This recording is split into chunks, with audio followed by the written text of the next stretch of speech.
no, you opened them, so I think it could be the same. Right. I'll restart them all then. Start recording. Give it a few seconds.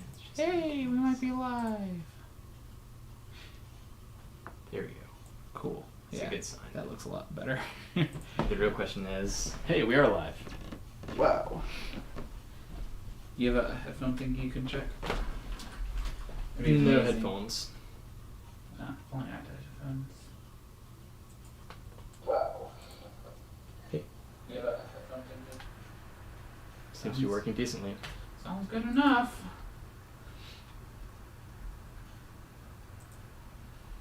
Copy.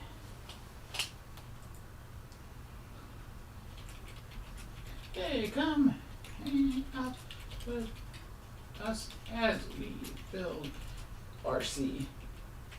I'm capitalizing airplane. Airplanes. Airplanes. Right. That's Multiple a lot of S's. pictures. We're actually gonna get multiples out. Sweet. I think we can close most of that.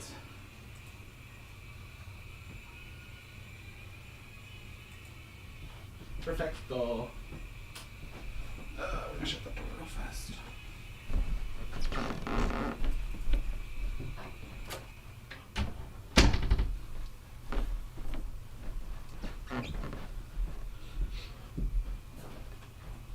Here's my magical box of Amazon. Oh, we're just gonna rip all the foam off the wall while we move this chair. My wheels. I wonder if it'd be better to do it this way. This is the wheels. Oh, nice. And then we got 6 batteries from work for the controller. I've got my chat over here. Sweet. I got mine on the side so I can see if something pops Sweet. up. This is my VTX antennas for the, hey, this way. These are my VTX antennas for the video.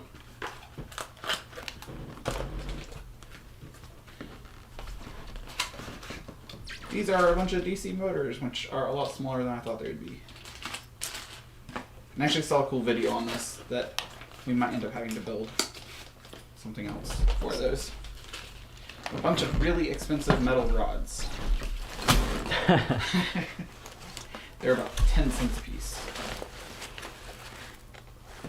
This is the VTX controller. There. That makes it so the video can be seen through a headset. 60 amp ESC. Should have stuck with it the first time. This is the brushless motor. It's the prop motor. Wait, show me the size of that thing. I hope I have mine in here. I bet I... Oh no, it's going to be in this box. Oh wow, that's not as big as I had expected actually. Oh wow, yours are much bigger than I remember them. Yes, so this is my motor from my quadcopter. Right there. So this is going to be for his plane. And where are your props at? They are coming up. Ooh. These things are ridiculous. There's scissors beside a 3D printer. Thanks, sir. I was playing around with my controller earlier today to see if it worked. And I threw batteries in there. And I'm hoping the batteries I threw in there were dead because... Oh no. Because nothing lit up. But the batteries fit so tight in the controller that sometimes you have to actually push them into place. Right. If they don't come into contact with Yeah, when I saw the size of these props. That's pretty big compared to the quadcopter props. It's as wide as the entire Quadcopter. thing. Yeah. That's pretty crazy. So needless to say, his airplane is going to be a lot bigger than mine. The thing is, At least that's the idea. I'm gonna not make it bigger. I could just make it way more. Overpowered? Vroomy, yeah, vroomy, I guess. The prop's as big as the wingspan. This one I'm excited on is the camera, because supposedly it's a way better quality than the camera I had on my drone. Mixed with the VTX, that's way more powerful. Don't you have another Oh, it's over there charged. Yeah. It should be charged. Been charged today. This is the brains of the not copter, plane. Should work with my controller if it turns on. So is that the receiver or is that the stabilizer? That's the receiver. So the stabilizer's in here. I didn't open it on purpose. Gotcha. I was like, yeah. Let's go back to...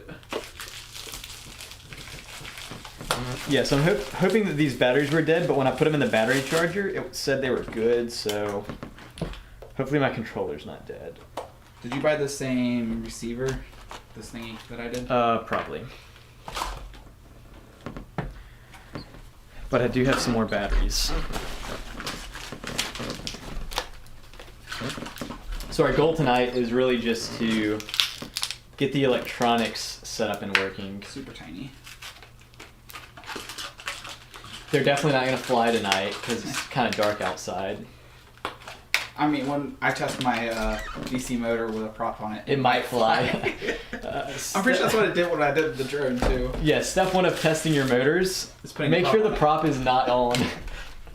Very different standards. Oh, trash can? Sweet. Yeah, this should be behind it.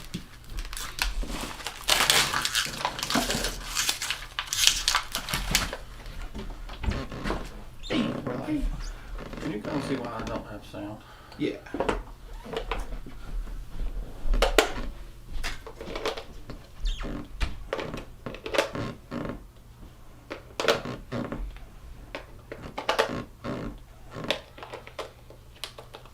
Moment of truth. Does it turn on? Yes, it does turn on. Okay. Good to know. The issue is with these batteries, not the controller. I'm going to turn that off. Yeah, the issue is that these batteries are bigger in circumference than these batteries. So when you put 6 of these batteries in, you really have to jam them in there to actually make them contact at all the points. So we got that. Move the soldering off. Move these excess batteries off. And get my pieces out.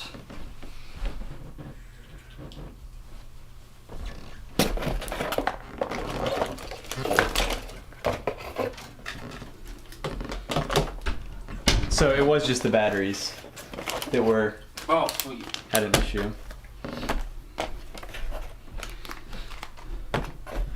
So I think the best way to go about it is going to be do yours first and then mine. Yeah. That no.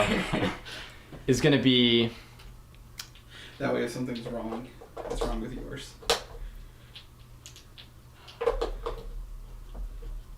Get the controller connected first, I think. I think that getting the VTX, the video transmitter, and the camera set up is going to be... So should we start with the Victory? Pretty straightforward. The only issue with that is...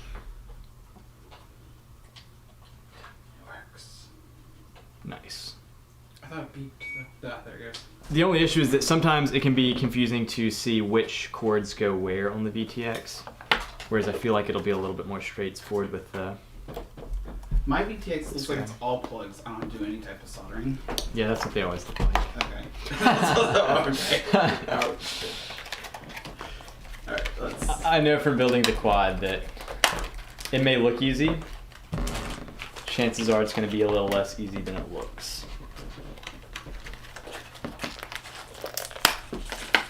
Their goal is to trick you into thinking it's going to be easy. That way you'll buy it and you think, oh wow, I can do this myself. Giant money pit. And then it turns out, yeah. They get stuck in a tree. Yeah, exactly.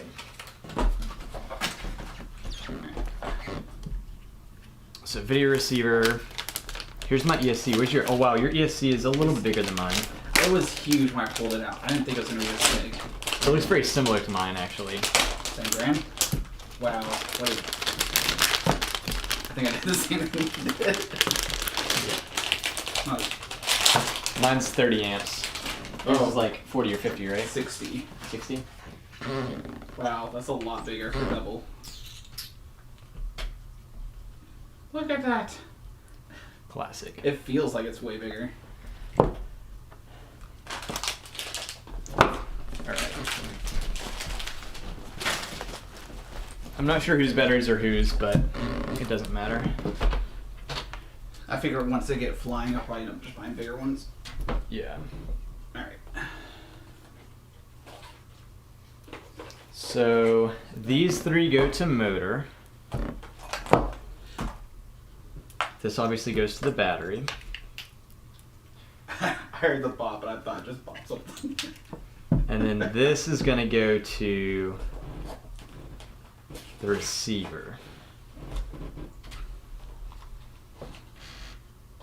And I don't know which orientation it's going to go.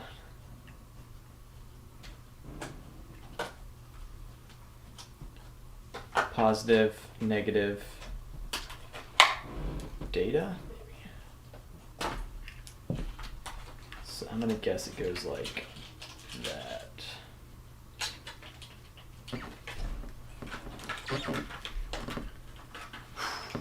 I think one of the hardest parts is going to be getting this guy synced up with the controller from my experiences. So I think it might be hard at first. But I'm curious because when I was talking to the guy at the airfield, Yeah. he says on your controller, you just tell it what frequency that this is at. Okay. And then on the controller, you just say like, wherever, like, this is number 1, this is number 2, this is number 3, and then it's Gotcha. number 1, 2, 3, 4, 5, 6 on this. Okay. And he said like it's pretty darn easy that the computer guy should be able to do it. Okay.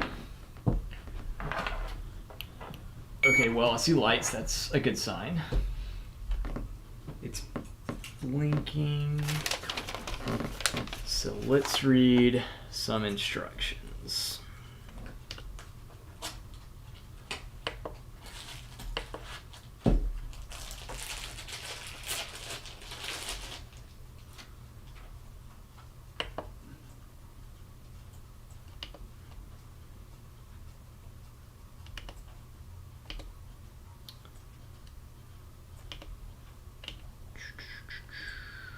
I gotta get a bigger screen.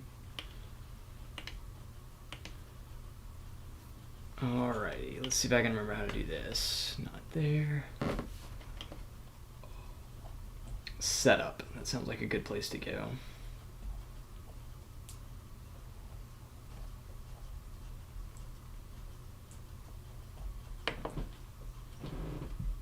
Alrighty.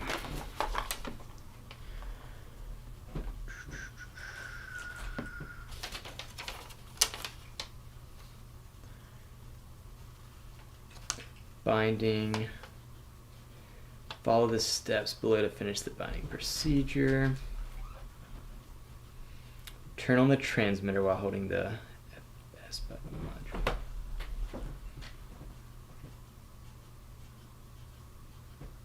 The red LED will flash, indicating the transmitter is ready to bind to the receiver.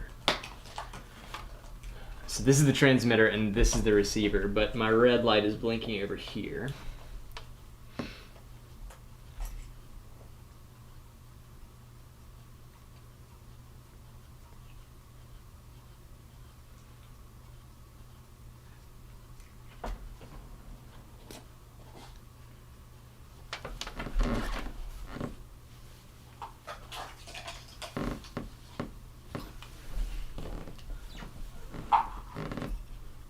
Did you get a new VTX controller for yourself?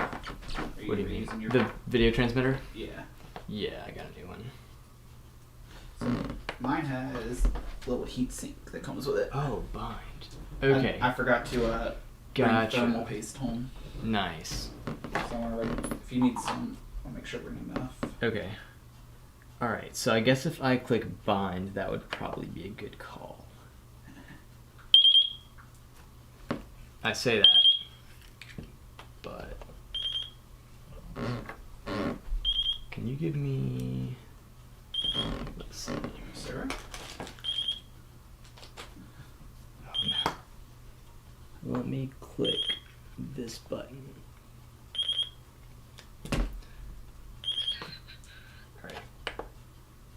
stop that beeping. Oh, but I can use one of these push rods.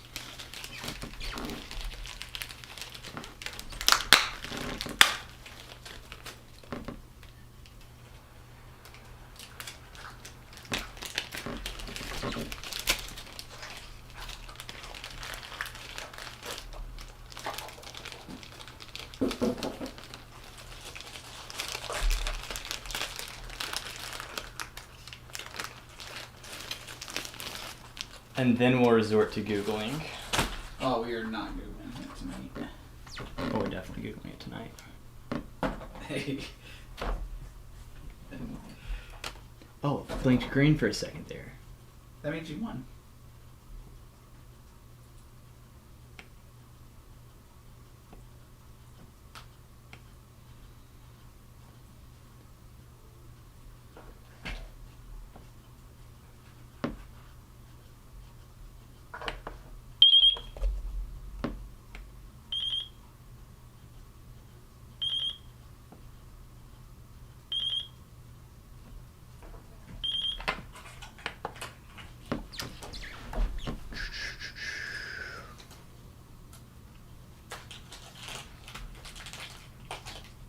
I'm starting off with the victory.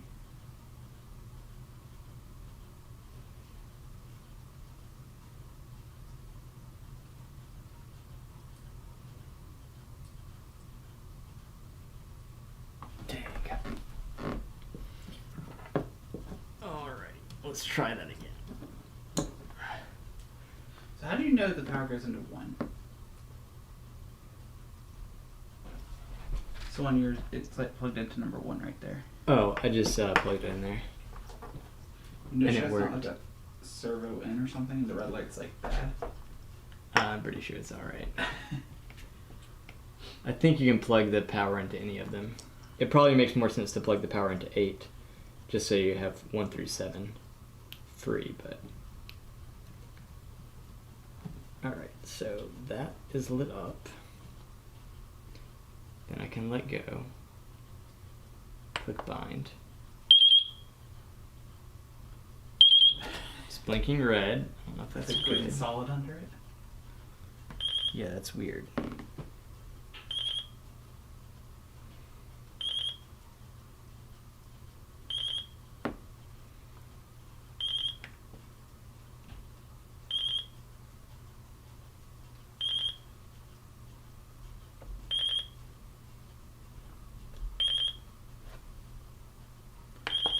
Ooh, I bet I have it in the wrong mode. 16.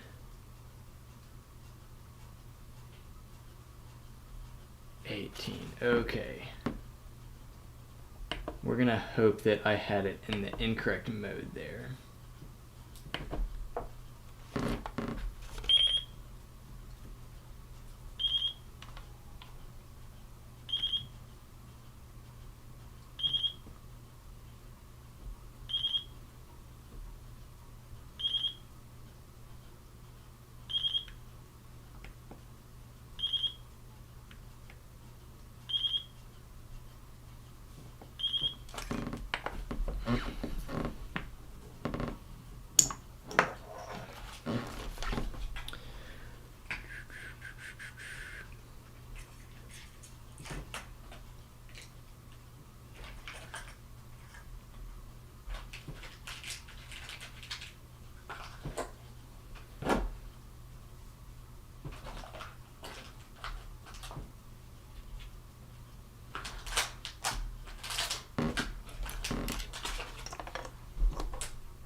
Wouldn't it be funny if they weren't compatible? Hysterical. Did yours come with instructions? Yeah. It was hidden. Yeah, it's hidden in there. Oh, okay. So that's why I was letting you do it. I thought you had like printed out something. No. I'll start reading in a second then. Find mode. Green LED on. Red LED flashing.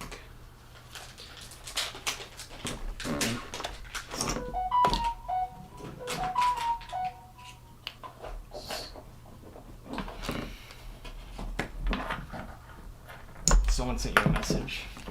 Super important people sent me a message.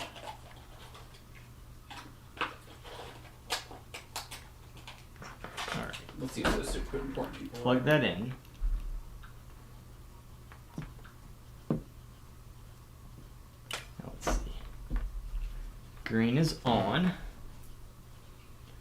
Red is not flashing.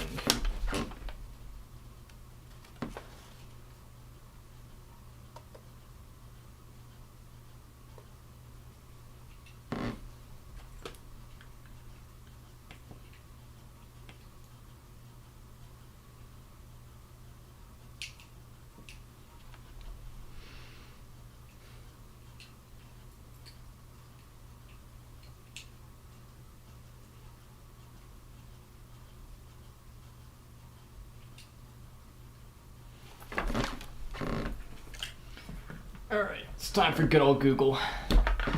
Giving up already, eh? Let's see. So I hadn't even started.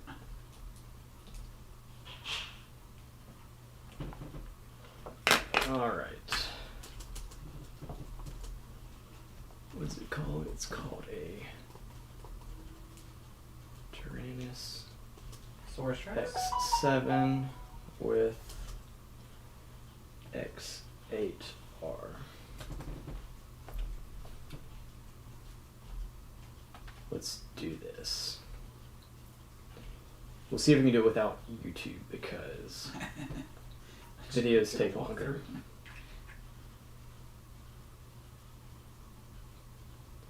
Power off the receiver. Remove all servo cablers. If you have no jumpers.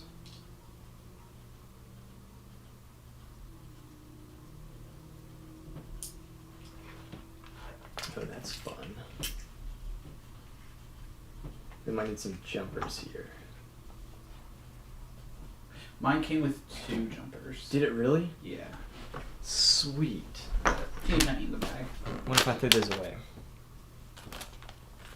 Probably. Yep. I'll trade you my instructions for your jumpers. No. Hey, there's instructions. You're gonna try and do it without Googling? Yeah, I gotta go fast though. You're gonna let me Google it? Is that what you're saying? I just think I might be better than you. Yeah. Good luck. What is the S bus? Have fun. Alright.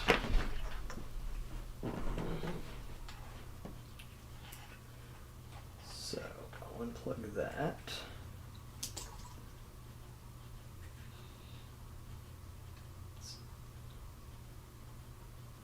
I really like this way of finding it, actually. But it's very unintuitive, I'll tell it that. It's kind of convenient to just have a bind button on the receiver.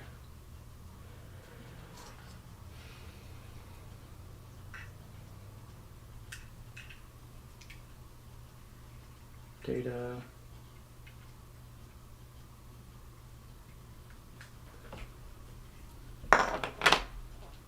So you say it doesn't blow up if you just plug it in? Good luck. Not if you plug it in right. So ground on bottom.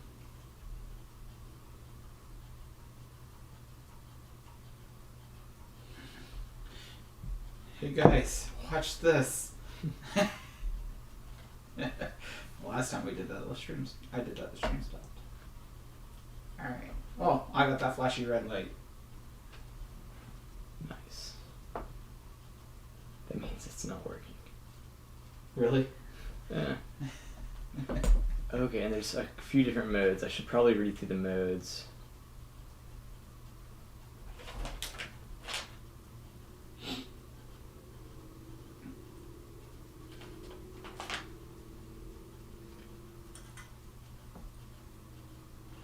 There is going to be soldering involved.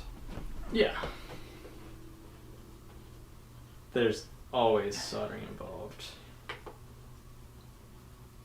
Alright, so mode 16, channel range 1 through 8. RX number. To be honest, I don't even know what that means, but we're gonna go with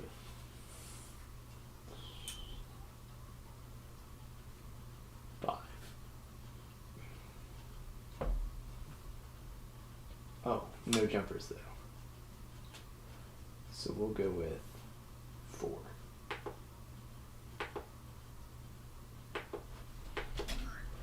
You figured that part out. I want to figure out how to use my cheating system.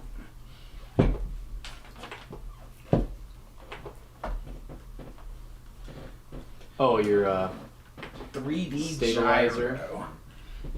Press before power. Okay. Cool. Theoretically, this should be all set up. People jump into this live stream and realize it's just nerds looking at a computer and like, yeah. They're not wrong. All right.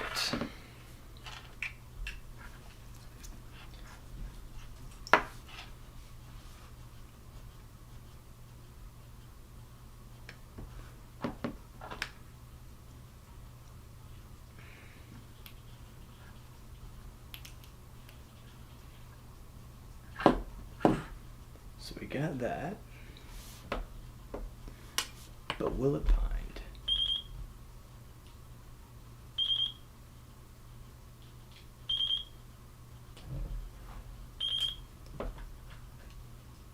Green and red is flashing. Ooh. Green and red is flashing.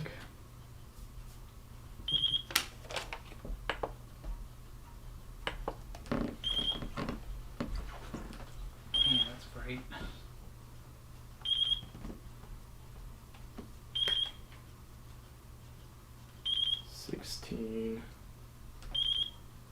Nine through 16.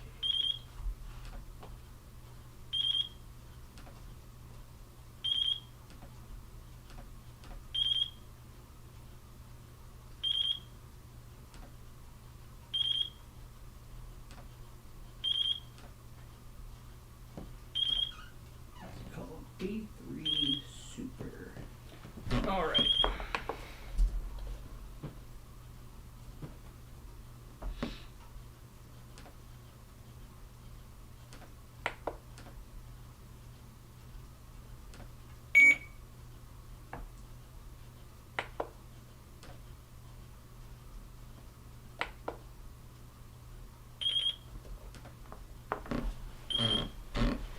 And so according to that tutorial, it should be completed. Should be working. But according to my beeps and my instructions, it's definitely not working.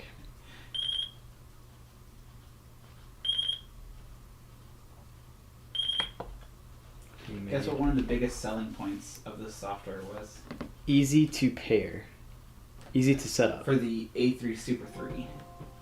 Easy to set up. Almost. One of the benefits of it was the continuous firmware and upgrading in the technologies of 3D gyros. Want to guess what year that was last updated? 2014. Close. Came out 2014. Last update was 2018.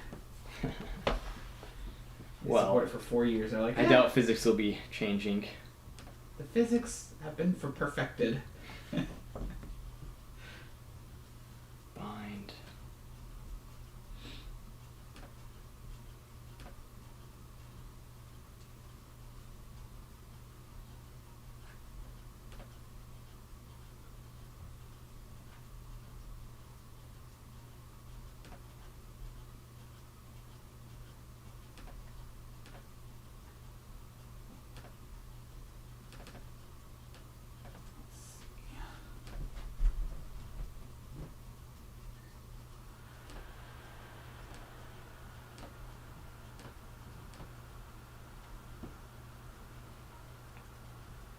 One and two, 3 and 4. Is that what I have? 1 and 2, 3 and 4. Channel 9 through 16. 9 through 16.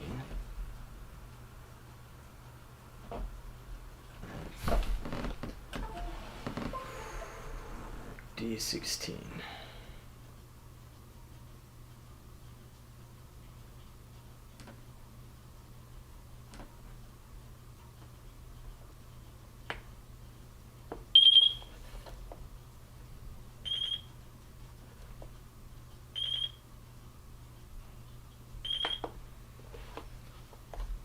Alright, it's almost time to break out the YouTube. Oh, don't do it. Or do it and then teach me, that way I don't have to use YouTube.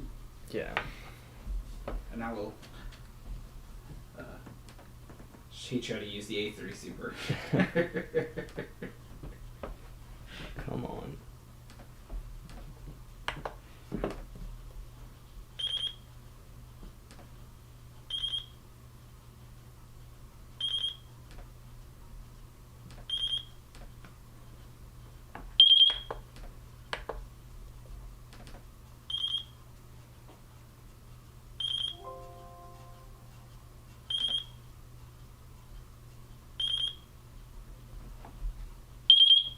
Alright, so I'm definitely doing something fundamentally wrong.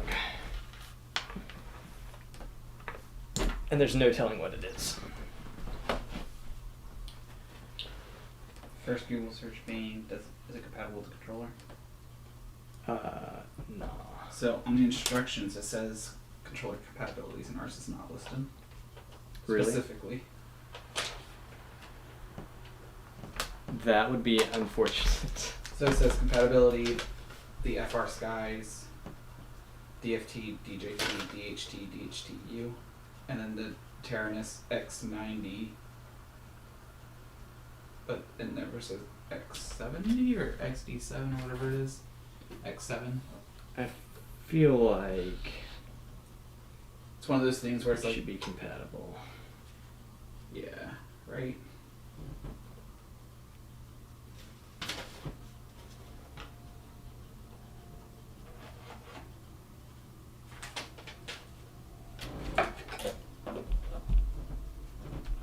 That's the only thing I saw.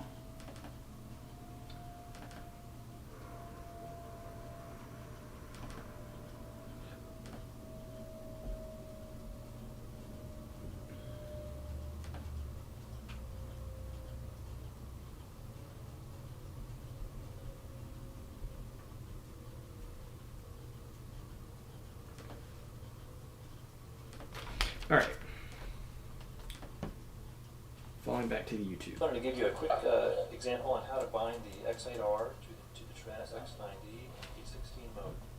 So this is the X8R. It's got a smart port here for your smart port enabled telemetry accessories. And then on the other end, you've got your 8 ports plus S-Bus and RSSI output. Alright, so to bind in D16 mode, we simply need to press the FS button, failsafe button, and then power up the receiver. Alright.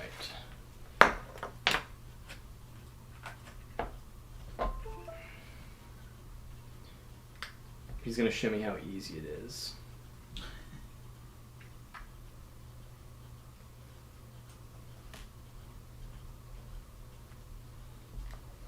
Alright.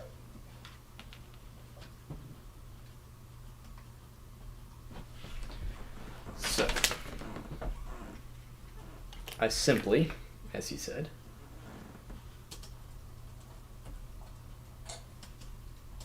This will bring it on like this with the red and green LEDs on solid. green and red LEDs on solid, alright.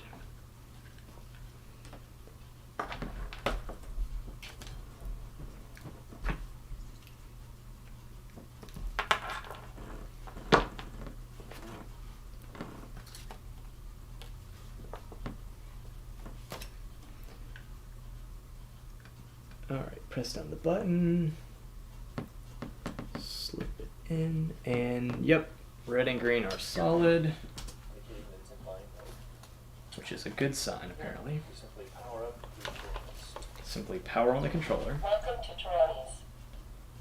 And we're going to go into the model and go to the internal Setup. module. You can see here that we're in D16 mode right here. You could also be in D8 or LR12 mode, but D16 mode is going to be the only mode that will work in this configuration. You could also increase the channel count to 16 if you wanted, depending on your need. Now press bind. And you see that the red LED is flashing. Wow. Just out of that. And, Should I be following so along? that indicates it's bound to the flashing. Now That it's indicates powered it's off. bound. Now we simply power it off. Add a servo just to see, so we can see that it's. Dude, what if this actually works? Was that simple? Where's the servo at?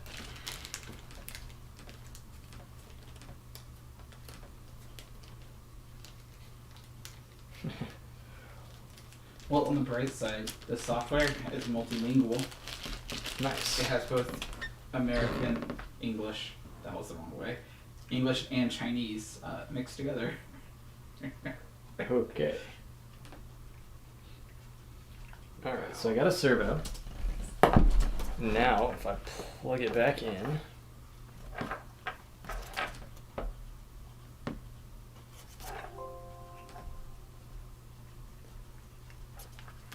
it's green, which seems good. There you go. And it immediately went green, indicating that it's receiving the signal from the radio. 'Cause it's radio No is way, on. dude. If I turn the radio off, then it'll go red flashing, indicating that. So if I turn the radio off, it should go red. Wow, amazing. It was that simple, dude. This guy's getting a thumbs up for sure. Failsafe not set, okay. So now, that it's in can I control the red servo? delta mode because it's not receiving a signal. So we turn the trans back on. Welcome to Trans. And now if I exercise the throttle, there you have it. Awesome. Check it out, dude. It's, Wait, did you get it? Alright, you want to teach me? nah, dude, you got it. Oh, that's so cool. Alright, so one of the things I saw on a YouTube video, Okay. I cheated a little bit this week, was No. apparently servers have like a 0 point, and so they can only Yeah. turn so far one way and so far the other way. Okay. I thought it was just like one of these where it's just like no limit. Yeah. Apparently there's a limit.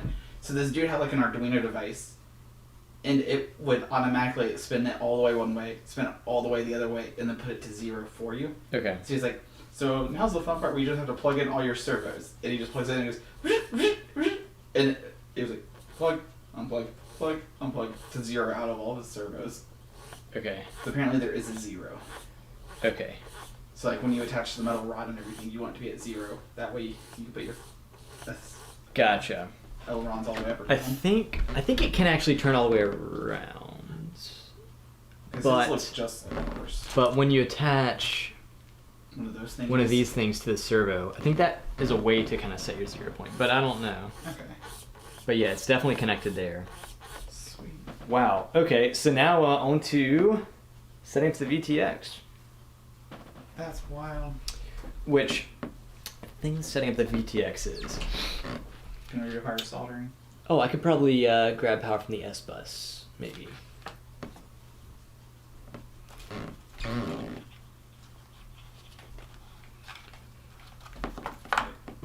The thing with that is that the quadcopter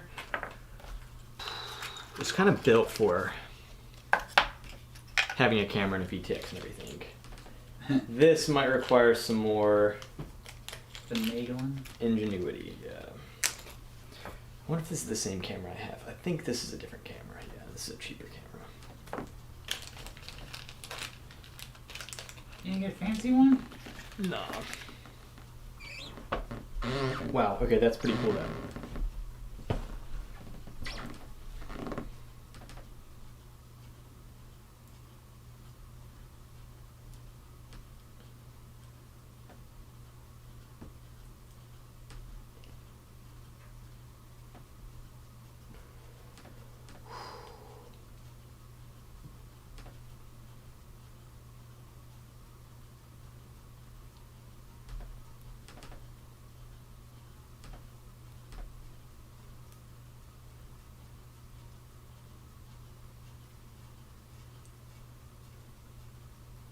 But at the same time, the VTX and camera are about as simple as it can get. You basically power it on and it should work. Right. Should be that simple. Ow. But there's no syncing, you know, you just have to tune to the channel. Wow, that plug was tough to get aligned. Alright. So, got my 5-volt ground video.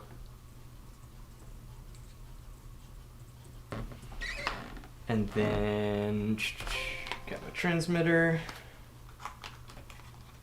Are you working on the binding? I'm working on making this good as a firmware update. Okay. Yeah, I've got enough far in life. I figured I was gonna cheat off you and have you do the binding for me. Yeah. That's what I figured. I might end up giving up on this though because I'm having a really hard time reading it. The online documentation or? It says please connect target, as if the target's not up.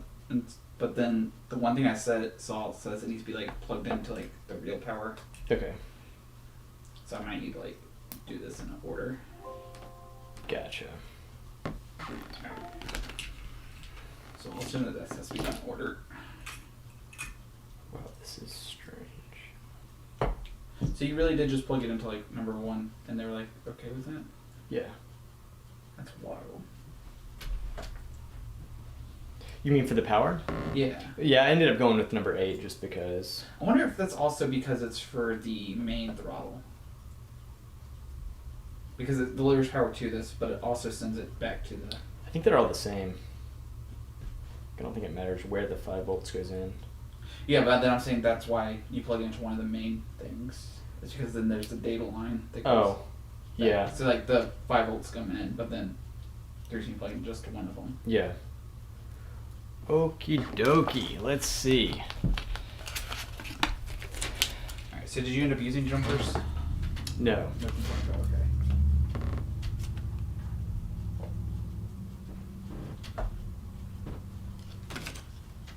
Doesn't matter what order I powered on.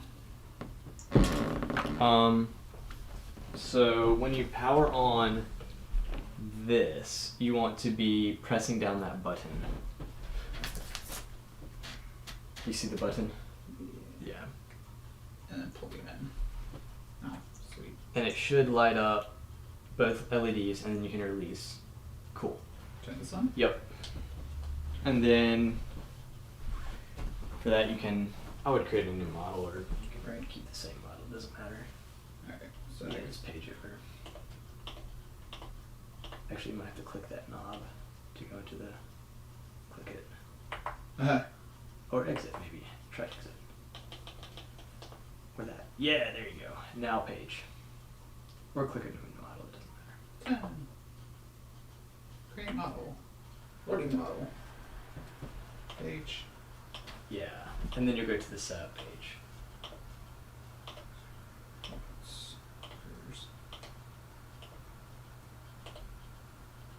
Should be like six. There it is. There it is.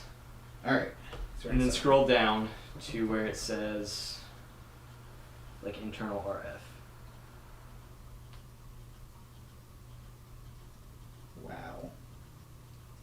Oh, And you want it to be on D16 channels 1 through 8. that makes sense because there's 8 channels. Yeah. And then I think you're good to hit bind. Where's bind?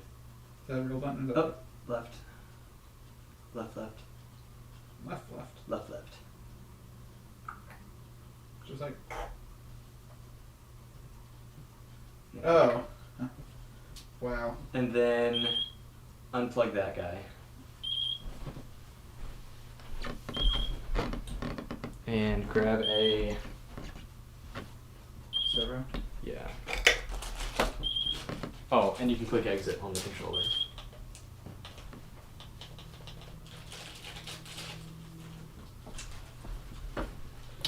And then theoretically that should do it. Yeah, power right. Yep. Sweet, that did it.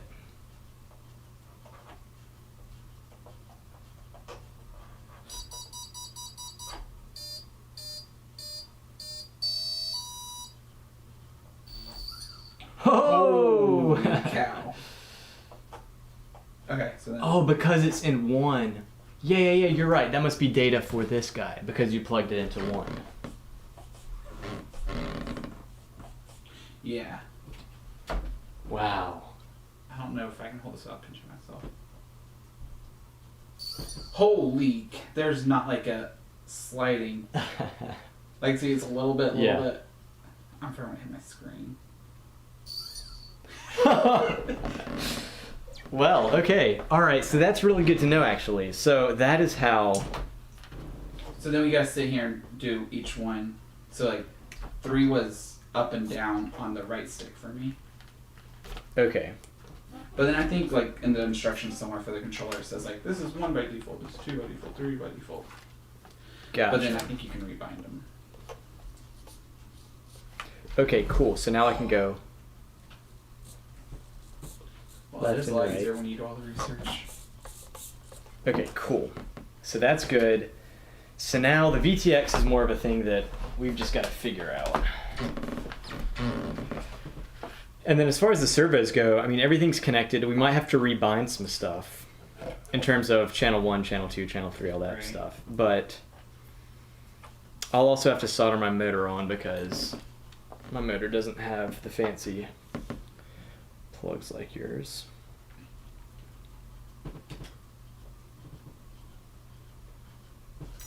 Oh.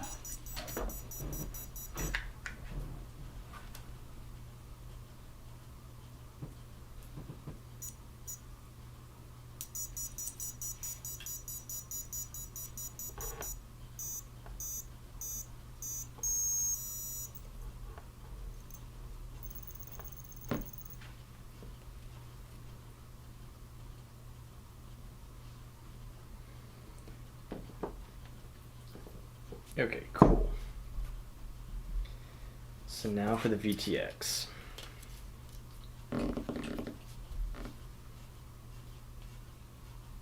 Wow, this was so much easier than I expected to get this stuff set up. Kind of. Binding. Yeah. Ground. I think it's a lot less daunting because of the quadcopters. Yeah. Hey, TJ? Mr. Fitness Man. He doesn't see any jet engines. You don't see any jet engines. We'd probably get sucked inside the jet engine. One of us might get sucked inside the jet engine. Take one step too close. The sun is so beautiful. I just don't understand how my camera can have a plug on it and my VTX controller can have a plug on it, and they be completely different plugs. Yep. Sometimes it do be like that. Like, it's not even. Not even close. No. Yeah, that is true. So a lot of these are actually unnecessary, which is nice. Because I know for that, I just completely snipped off a few of the extra cords coming off the camera because they weren't needed. Yeah. So what is needed? The 5 to 36 volt is needed, the ground is needed, and the video is needed. But honestly, I think those are the only 3. I like how. Yeah, my camera does say 5 to 36, and my VTX says 7 to 26. My VTX is much more Yeah. picky.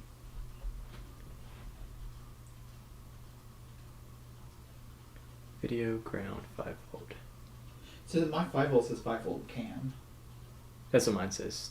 Well, that's what one of mine says, yeah. And I think that's going to be the power going to the camera. And then the 7, mine says 7 to 26 volt. That's going to be coming into the VTX. So power comes from somewhere, goes into the video transmitter, and then from the video transmitter, it then goes to the camera. Does that make sense? In a way. Yeah. I wonder if I could just unplug it and plug it straight in. That would be super convenient.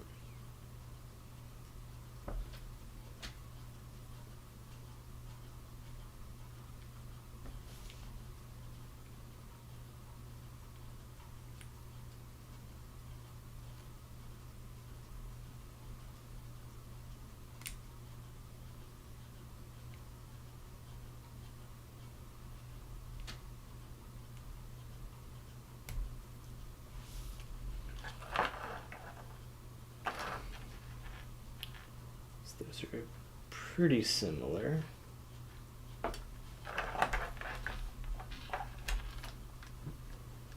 So green.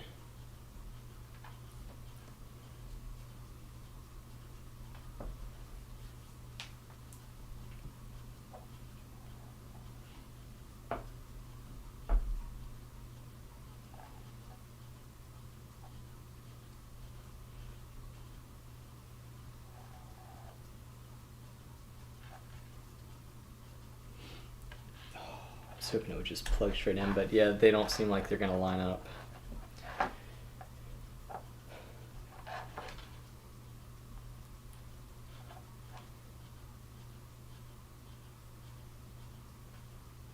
But I think that's honestly expected, so Right. that's pretty much par for the course. Well, I guess I can start soldering then in a second.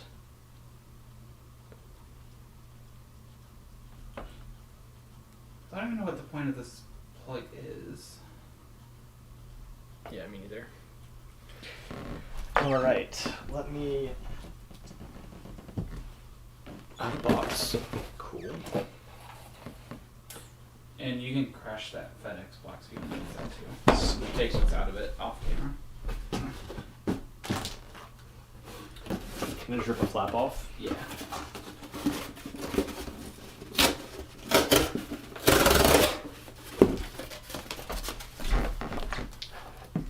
All right.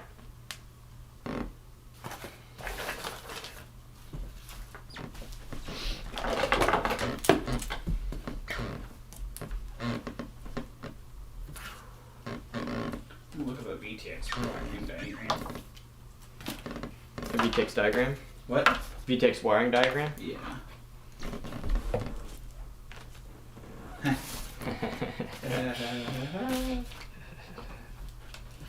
Alright, so this is where I'd be very careful and don't pull this off the table. If you want to use mine, you can. Nah. Always liked mine. Like burn up on the carpet? But I can do this. Ah, there you go. Close enough. Well, I could almost do that. It literally doesn't work. That's unfortunate.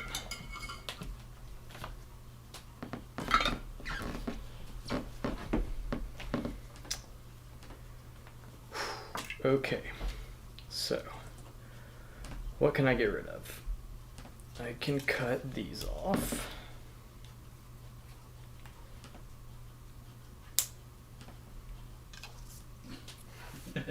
What was that?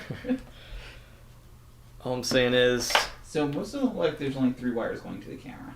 correct, And 3 wires going to the VTX board. if that. Yeah, I think I'll probably have 2 going. 2 going to the VTX, 3 going from the VTX to the camera, and then that's it. Because I'm not going to use anything else on here. The one thing I was curious on, you might know this one, because with the quadcopter it was really nice because it showed like the height and everything on like in the headset. Yeah. Is that VTX controlled or is that because of the main board? Let me see. Because I really like that height part. For me, it was controlled through the main board The main board, okay. because you know when you logged into that software Betaflight, Yeah.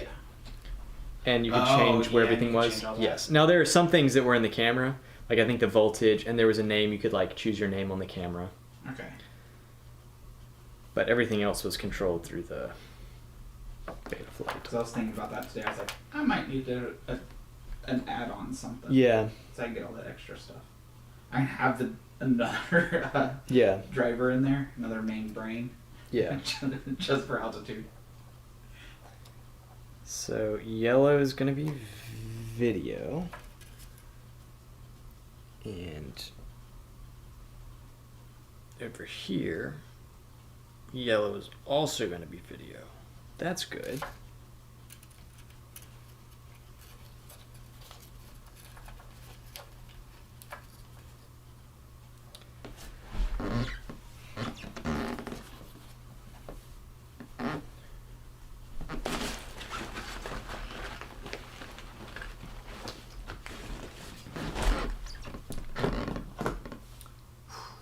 All right.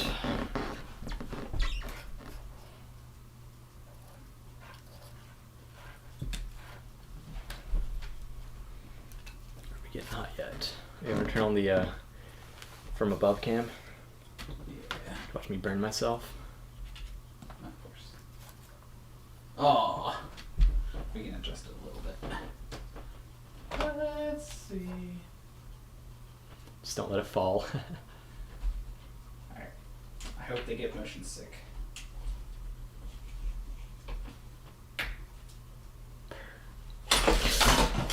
There it goes. Got it. Yeah. Sweet. Technical difficulties. Oh jeez. We're gonna tighten this back up some. Which way is righty tighty? Not that way. That's left beat. Lucy. Other righty. Probably have to pull some more cable out. Yeah.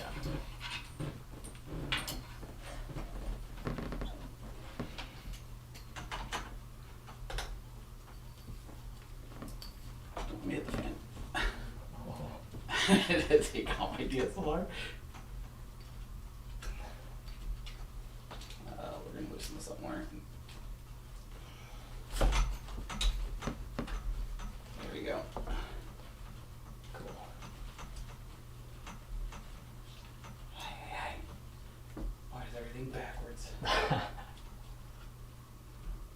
Sweet. Alright.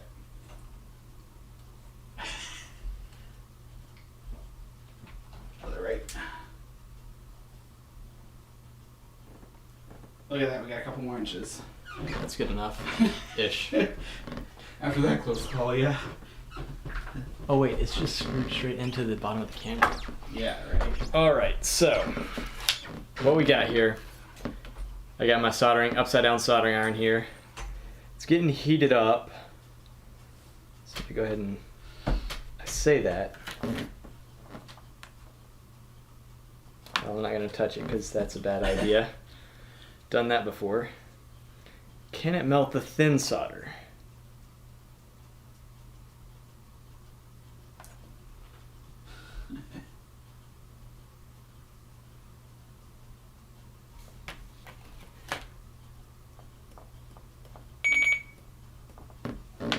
Oh, I don't think my extension cord's plugged in. No, not quite. It's almost as up. Yeah. Right. All right. So as you can see, The controller's on. this thing lit up, which in this case is a good thing because it means that There's power. our extension cord is plugged in, Until it trips the breaker. which is really critical for heating up your soldering iron. So as it turns out, I did have to touch the soldering iron to see if it wasn't hot. It was not hot at all. Is it hot now? Not yet. Touch it. All right, so I guess I can go ahead and look. Yellow is going to go to yellow, which is super convenient. Ground is going to be black. Ground is going to be black. That's good. 5 volts going to be red and red. Cool. So all my colors line up, which is good. Did you grab the scissors? Oh, you did. No, I don't with scissors.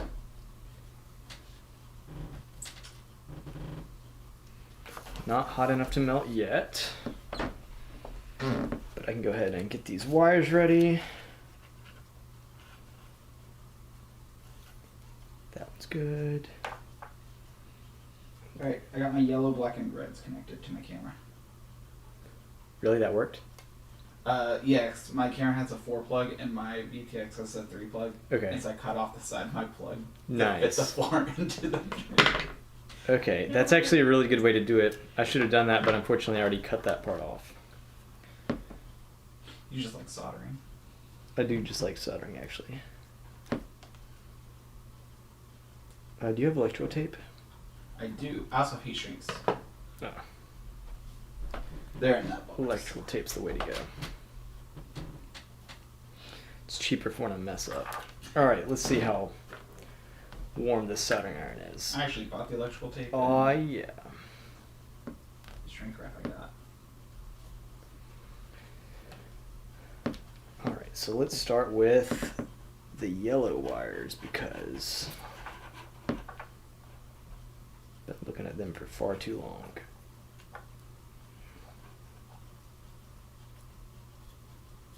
I wonder if I'm trying to shake the table on you.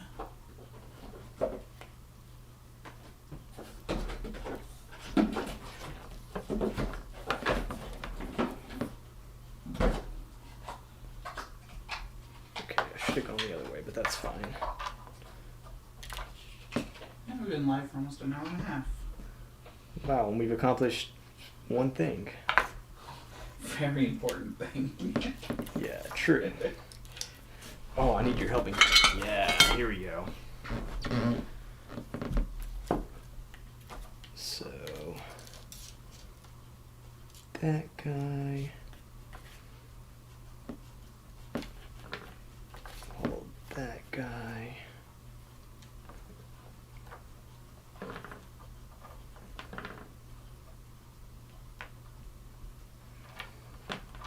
Okay. I know what I'm doing. For the first time in forever.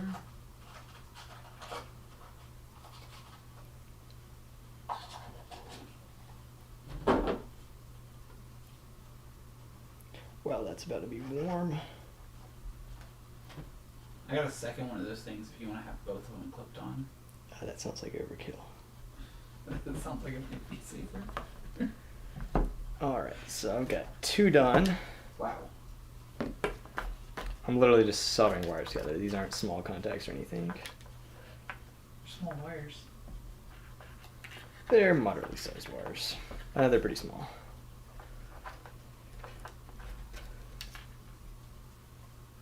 So now I just gotta figure out how to get power out of my battery. Yes. I almost think I have some more of these plugs. That's going to be the real question, is how to get the power from the battery to the... It'd be convenient if it was a plug.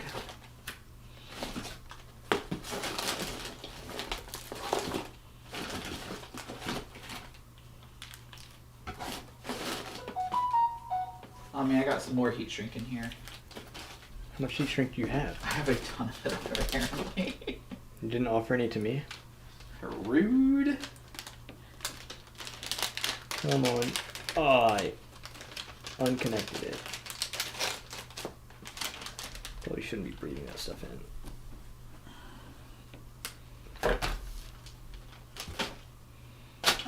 This should work. That's... Oh, I had it perfectly. That's it. All right. Ladies. And gentlemans.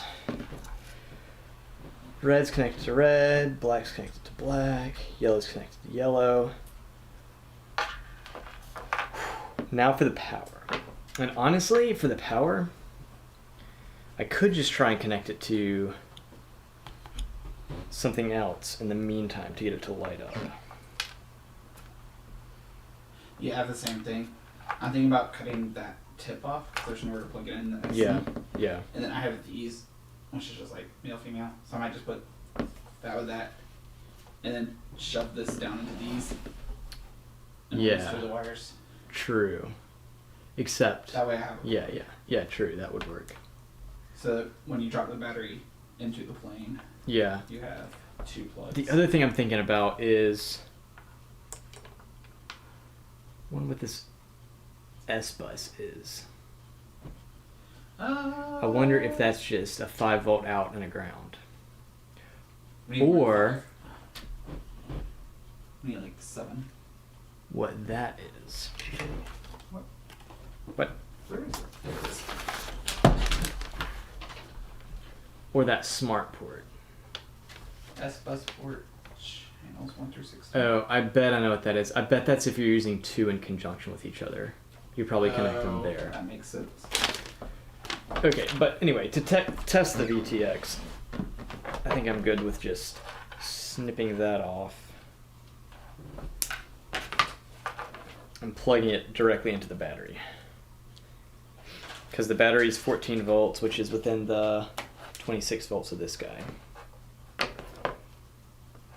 So the RSSI only puts out 0 to 3.3. Oof, that won't work.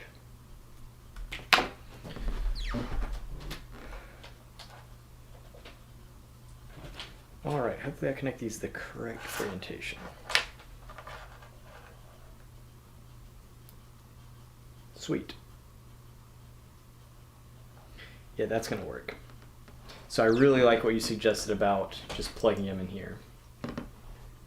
Well, I say I really like it. It's a fine idea. It might work. The other idea I had was to just separate these and snip it right into there. Because that's only 5 volts. Because that should be, it should be only 5 volts. My VTX wants 7 to 26. Oh, really? Yeah. Oh, same here. The only downside to putting it straight from the battery is that your signal will get weaker as you go. Because the voltage drop. Possibly. I mean, this thing has to have some kind of voltage modulator or, you know, think regulator or something in there because it can accept such a wide range. Yeah, that's probably true. And I bet because these have 1000 milliwatt power. It's harder to say than 1 watt. Yeah. Is probably why it requires the 7 volts. Now the downside of that is, well, I could just splice it in. I'll probably end up just splicing it in here. Not actually sticking it behind here, but just splicing it in there. Oh. Unless you have more of those connectors. I have plenty of these connectors. Oh, shoot. These ones? Oh, that's about the only one of that I got though. Oh, okay. But you can use it. That's literally what it's for. I have a whole box. But they're only one way. They don't have the male part. I have those at work. I can bring some home. What were the other ones you had? These things. Oh, wow, that's massive. But if you just use like... I mean, it's fine, just yeah. cut those 3 out. Oh, And you gotcha. use the 2 tips. That way you have You think we could split it in half? like... Yeah. I don't know if it'll stay. True. I guess the... Oh, wait, you have them right here? Because they'll basically stay once you put it in. Okay. Except for when you're taking it out of the plane, putting it in a different plane. Wait, so I can just grab one of these? Is that what you're Yeah. saying? Okay, cool. I've had those Sweet. since we had the quadcopters 2 years ago. Yeah, these must have been from when we tried to add the LEDs on. Yeah. Or, well, we successfully did, kind of. And now I use them for RGBWs because they have the red, green, blue, white ground. Oh, smart. I was like, this is perfect. Oh, this is going to be great. Because yeah, theoretically, it's just for when we want to take apart the plane and put the parts in a new one. Yeah. It's like, hey, you can easily unplug it. Yeah. Okay. So I've got... Wow, black is on the opposite side of red. Right. Really. But that makes the soldering the other end easier, this part. Because then if you accidentally get the second one when you're trying to solder. Yeah, that's true. I'm probably just going to go red and blue. You laugh. Oh yeah. Purposely make everything small. I almost feel like I want to cut off this heat shrink and solder it under the heat shrink and put a new one on. Oh. Just to make everything super clean, but part of me doesn't want to have to. Gotcha. Yeah, I'm just going to do it right here. I have an actual wire cutter thingy in my box. That like is Too late. spent. Oh, there we go. Oh, no, it's fine. This madman at work. So I'll just splice that in there. Got my red. You know, I think if we cut off the tip of this red connector, you could just like... That's pretty close to fitting. Oh, I think too it will. late. I cut it off. You know what they say? Cut first, measure second, decide if it needs to be cut third. I mean, that still doesn't solve the actual problem because then you still gotta put that under there.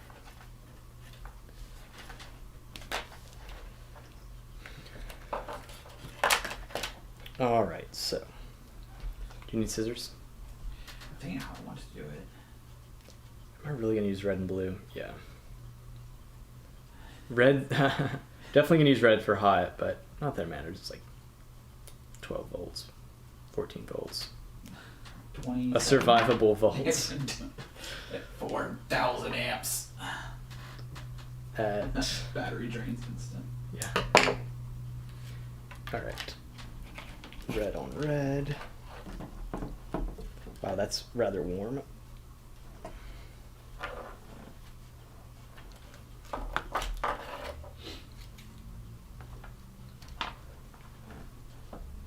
Oh wow, that melts immediately. All right.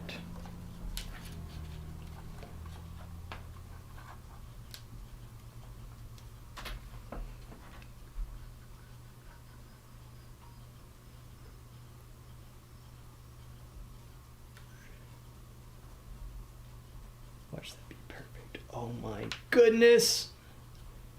Did it work? Yeah. Oh, I messed it up. All right. Yeah, that camera view is very cluttered, isn't it? Now for the other side, which is this blue guy. That solution was get the camera closer so you can actually see things. But it involves touching the camera again. We know how that went last time. Nice. All right, so I'm gonna go ahead and tin that.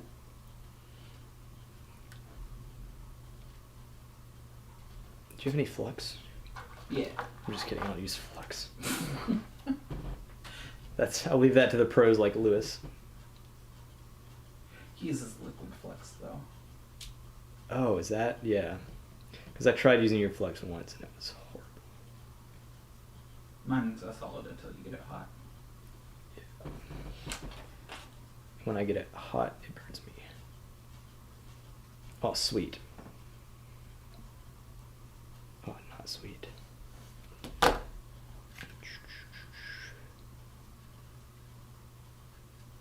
on.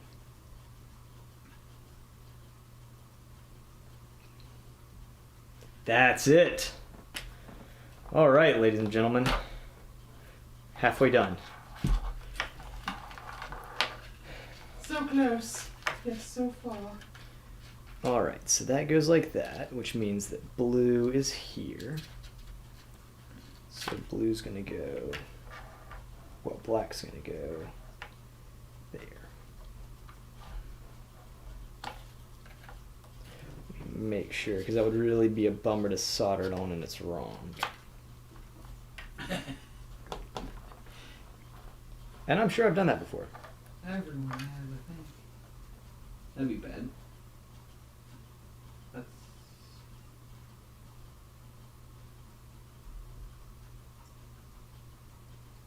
And I'm sure I'll do it again.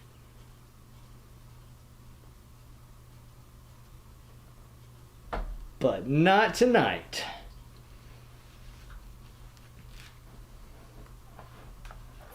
Light's not bright enough for you in here?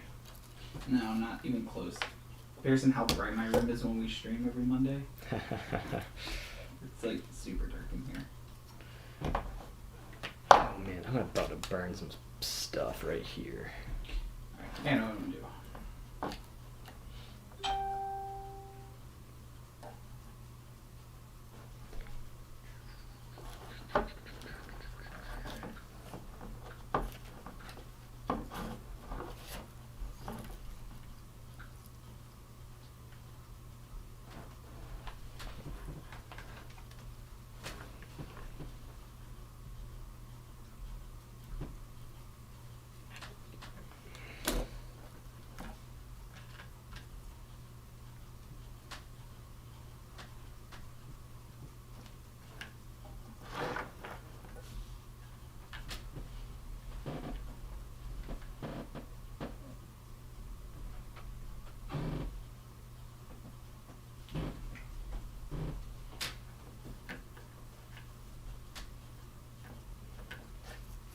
it's connected all the pins. Wow, that's warm. Oh, that's really warm. Get those scissors to me. Let that go for a second. Hey. You said it. Doesn't mean you should do it. I'm full of bad ideas. Fair enough. So I'm thinking instead of cutting it into the wire like you did, the solder pads are on top. So I might just remove a little bit of the heat shrink and solder it right where the connector is. Okay. That would probably work too.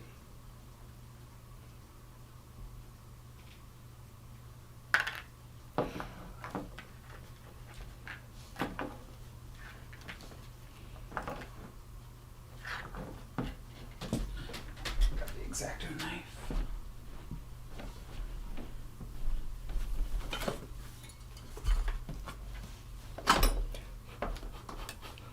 That I definitely packed.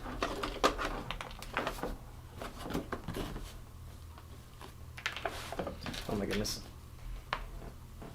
My. Did you do it? No, do you need one? A knife? Because there's. some here. Oh man. Yeah, I keep soldering them to all the pins, and this thing is not precise at all. So I might have to pull yours out in a second. But first, I'll fail a few more times.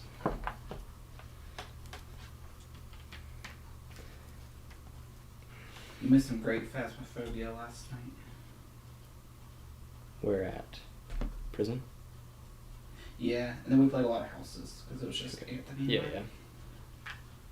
Turns out prison's really not too Great for 3 people. two Or 2 people. people, yeah. That's fair. It's hard enough with 3.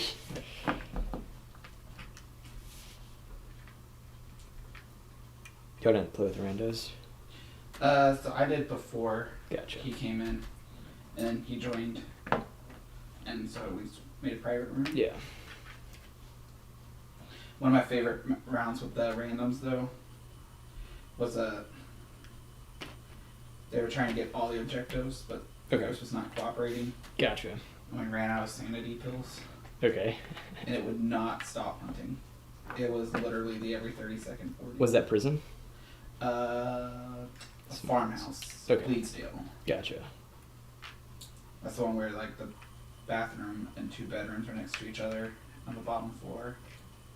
And it's always in that little laundry room thing Okay, yeah, yeah, yeah. on the right side.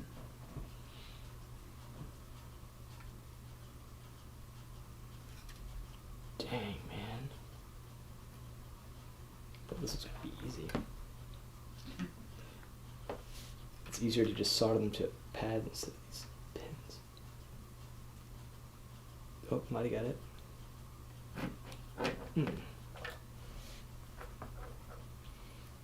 This is where I solder the red one onto the black accidentally. Oh, this is the life right here. Warm it up. Line them up. Yes.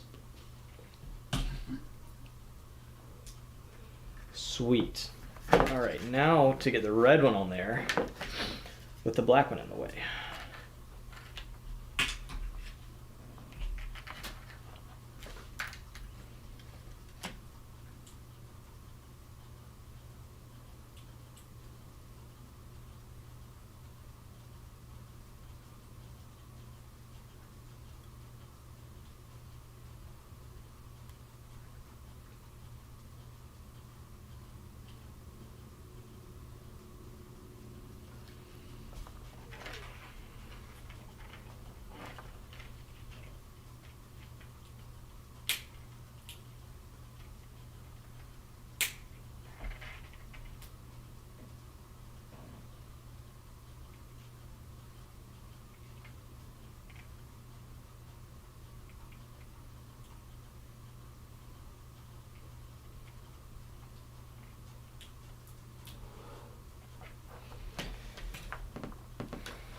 All right, I might have finally got it.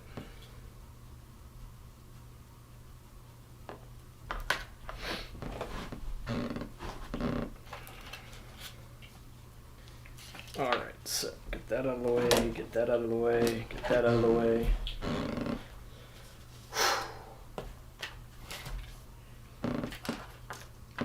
So let's make sure I've got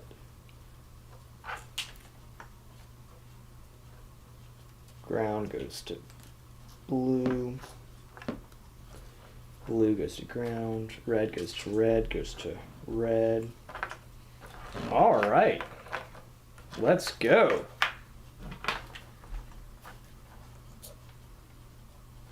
That's what I'm talking about, dude. Did it work? I got blinky blink. A8 1. A8 1. Okay, so one blinking means it's at like 25 milliwatts. I guess I'll left my headset in the car.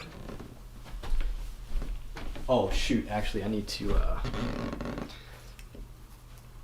plug an antenna in before it overheats.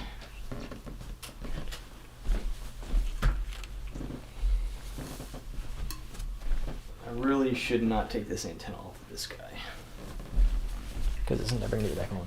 I'm just gonna steal your soldering iron. That's fine. Maybe. It might be a little more.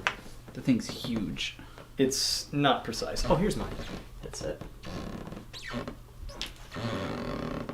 Okay, so lesson learned. I do need to buy another antenna. That's what I'm working with. Like, ping, and it should just like melt on. Melt on, melt off. Oh wow, you're going there? Jeez. We are using our flippy things. There's one over here. Ah, sweet. Wow, that is hot.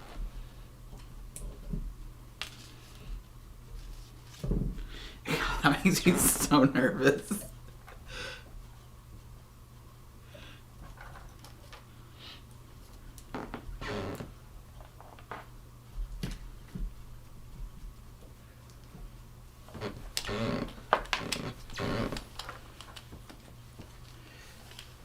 I don't know if I can do it. I'm just gonna use mine. Unless you want to do it with yours. Ah. Is it not cool? Sweet. Put it over here. Oh, shoot. That was less than optimal. Completely defeats the purpose of. Alright, so let me move this out of the way. Smell the smell of burning carpet. Alright. Wow, that's a really strong smell. You can't tell. Is your skin okay? Yeah, it didn't get me. Did it get you? No. Good.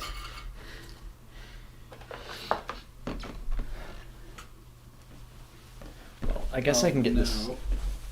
Mr. Professional over here has a 3-prong. Loser. Alright, so. I've got this. Wow, look at this mess. Mine's about to be so clean and pretty. Mine's on. Not that I can burn anyone because it's protected. True. Fair enough. Alright, so. That's on there. Battery. That's on. Oh shoot. Oh shoot. That's on. Well, none of my stuff here is protected. Oh snap. So my ground keeps Little shorting. Sparky boy. So my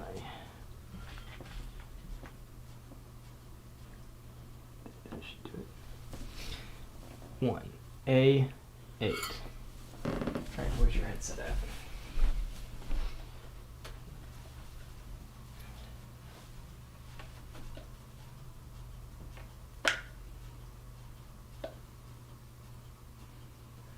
Oh my goodness. The colors are inverted. No, just kidding. It's actually working. We're gonna do that.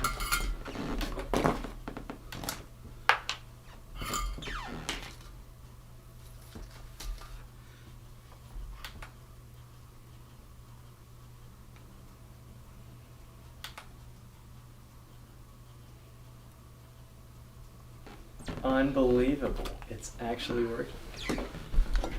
You sound so shocked. Oh, man. It's awesome.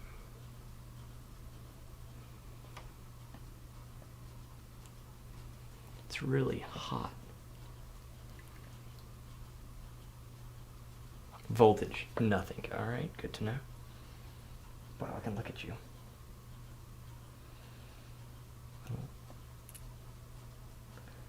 That's awesome. Okay, cool.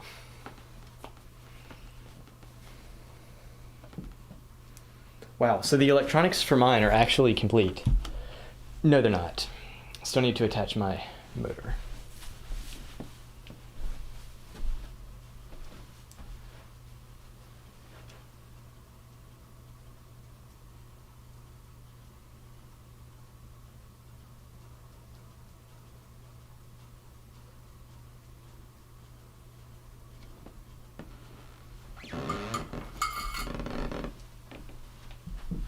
Oh, come on.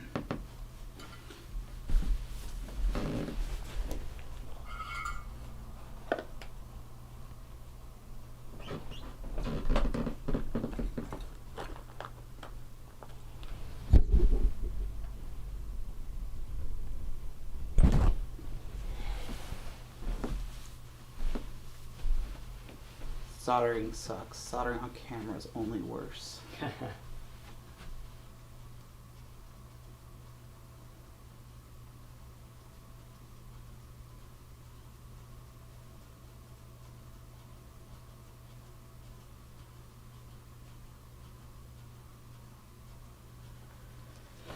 How do you do it? So I guess I can start looking at airplane models.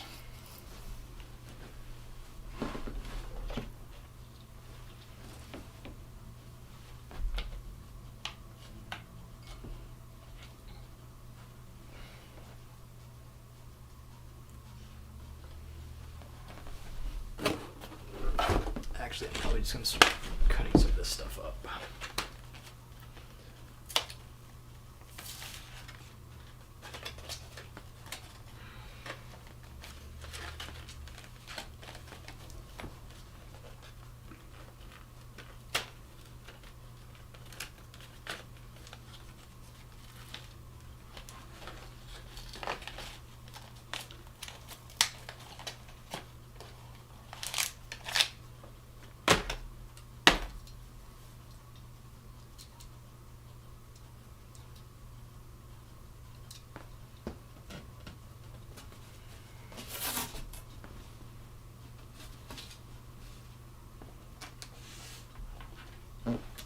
You just YOLOing it? Should have practiced some scoring.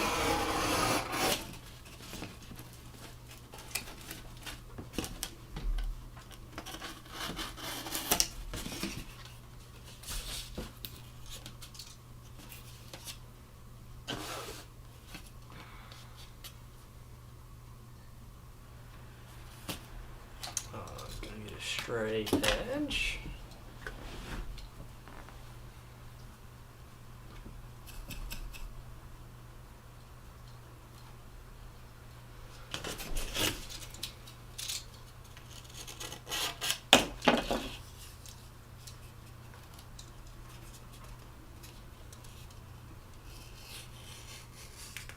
I feel like they did not melt this on with solder. It's like welded with steel. Wow. Okay, that feels pretty good. Feels fragile though.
Well, I got one of the ugliest ones done. That was quicker than me. Yeah. I'm pretty sure. Took me quite a while.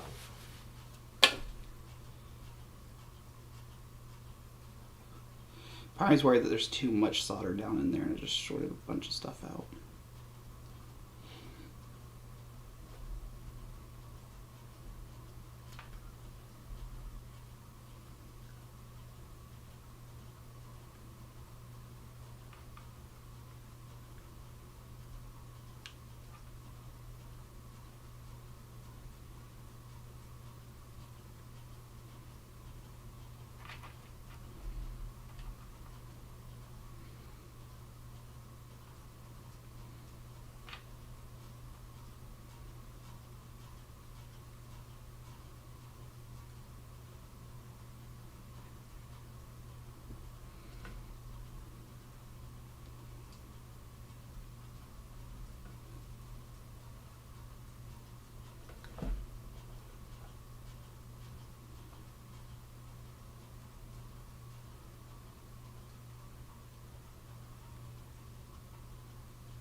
Hot.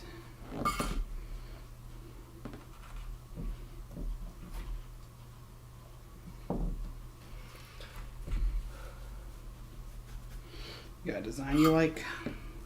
No. I'm thinking of like the T shape. That's what I'm going for. I'm going for the double T shape. T in the middle, I'm going to call those the main wings, and a T at the back. I call those the tail wing.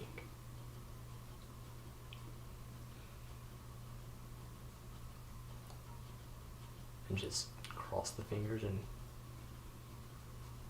power up. I'm just kind of trying to like think about wing design and stuff.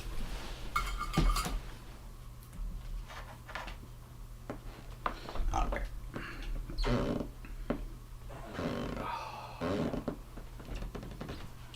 So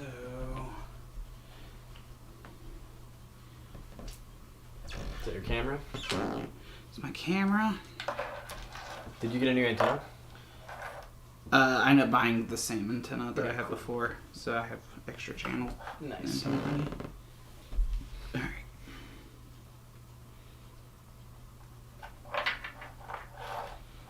So that goes there. Let me see what I'm doing.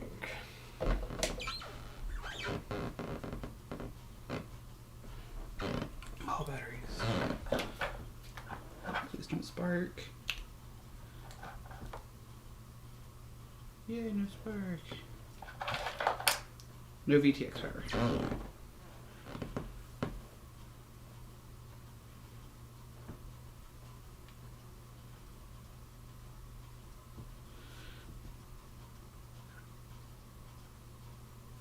But why? But Yeah, I did pretty much the same as you. you plugged the battery in? Yeah. Here's my connector. Alright, let's look at this bad boy. Alright.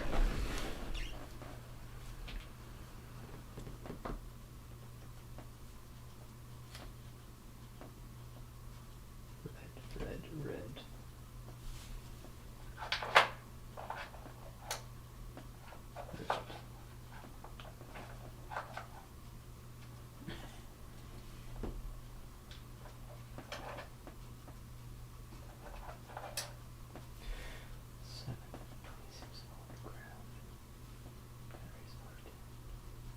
Unless there's too much solder in there.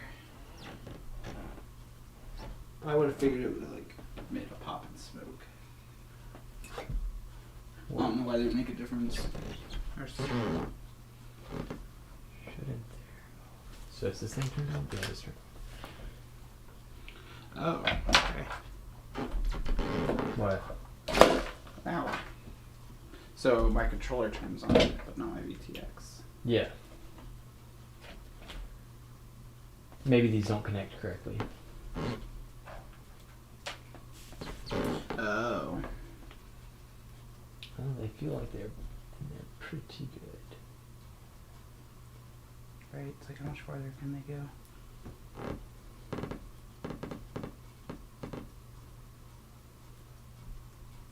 That can be Oh, well, this is off now. it. Oof. You're pretty sure that's where they... Hey, it's on. So it was that's bad. Oh, come on. I'll pull that chair over. How many chairs do we need? A chair for every place I sit. Oops, sorry. Didn't need that. Ow. You don't need that arm. It's not like you're gonna use it tomorrow. Yeah.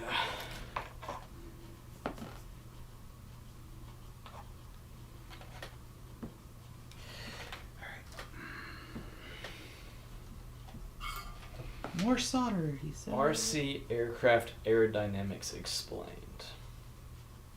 Just get a bigger engine.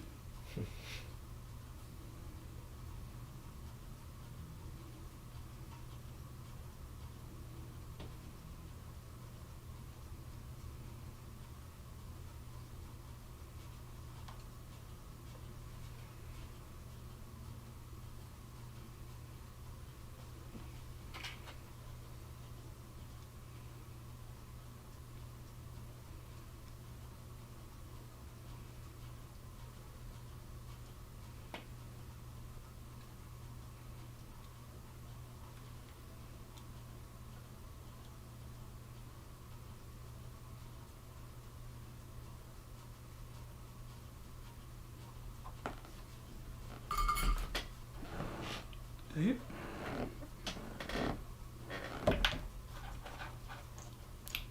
Hey, it turns on instantly. New correndo.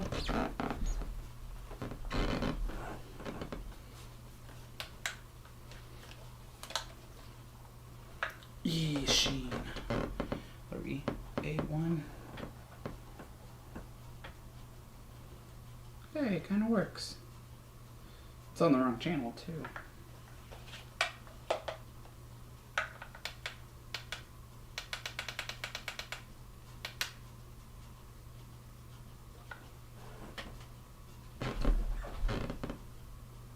A8. What is A81? It's A8. Okay. 1 is the power level. Ah. You have a power level of 1. Huh. Well, it's very blue. I'll give it that. But it works. This is so much more disappointing than VR. Holy cow. Yeah, you can't turn your head. Or, turn your view. If I could turn my head, watch this. Oh, okay.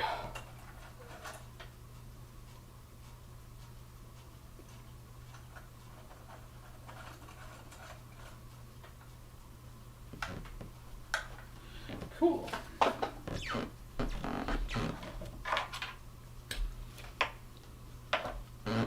Oh, we're gonna take some of this bad boy. We're gonna make sure it never comes off.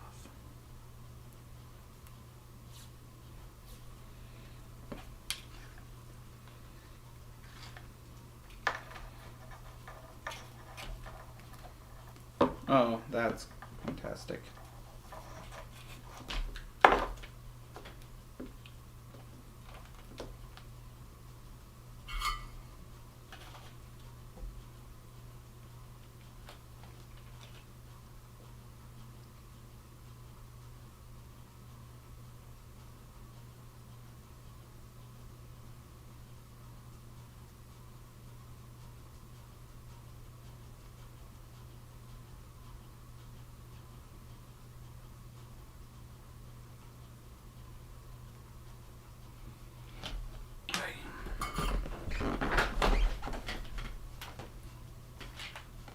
So that's the last thing you need to solder on, right?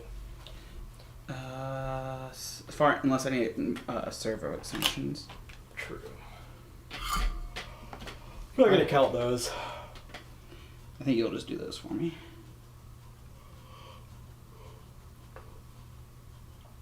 Wow, that's such a big piece of foam board.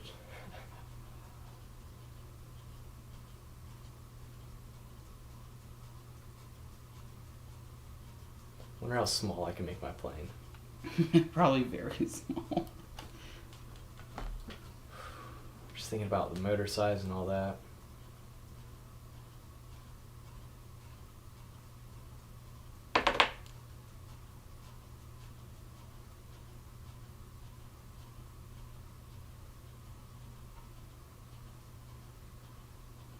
Because wind will definitely affect a smaller one more, but I just feel like there's more places you can fly and more maneuverable, and I do have a smaller motor and smaller props.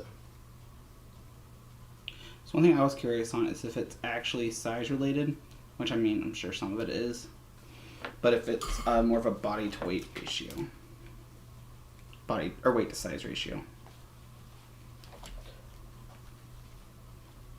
So I could have a super huge but super light plane, and that would fly terrible compared to like a smaller heavy plane. true, because the wind would Has less- affect it like a massive kite. Yeah. Like if you're trying to carry a piece of foam board in the wind Right.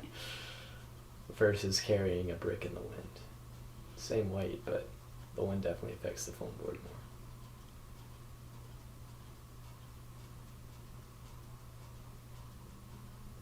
Alright, so I can start cleaning up some of my electronics.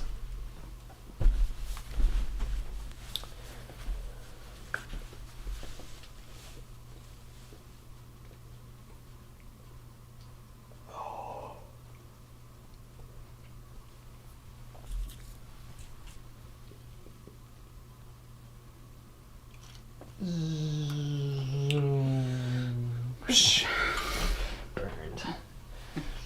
Oh my god, I can't get back to this. Alright, what is it? This one over here. I think it's too dirty at this point. Did you put some just solder on it? I tried. It does not want to melt. Out of the way. Out of the way. Pay professionals. I gotta use this junky. Wow, look at that thin solder.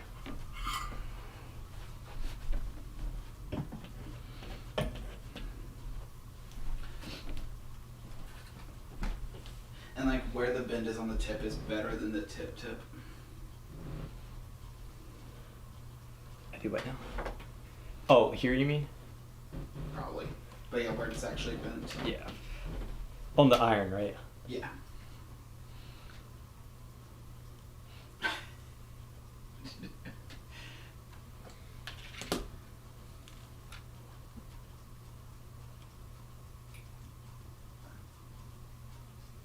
So I figured out how this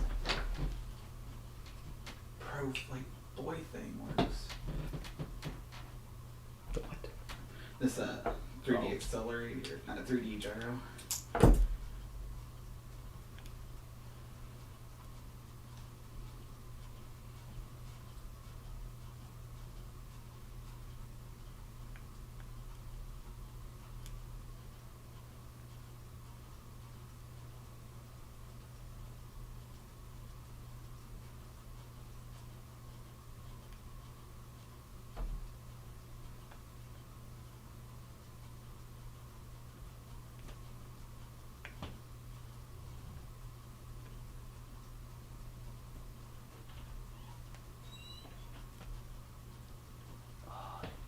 A lot of the solder just came right off.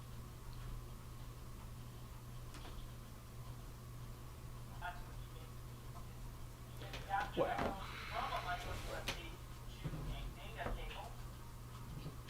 Yeah, see what you're dealing with here. That's going to go directly from the data port on the gyro itself back to the adapter, and then you get a micro USB to micro USB. And that's going to go from the USB to micro USB adapter into the adapter. So that's going to allow you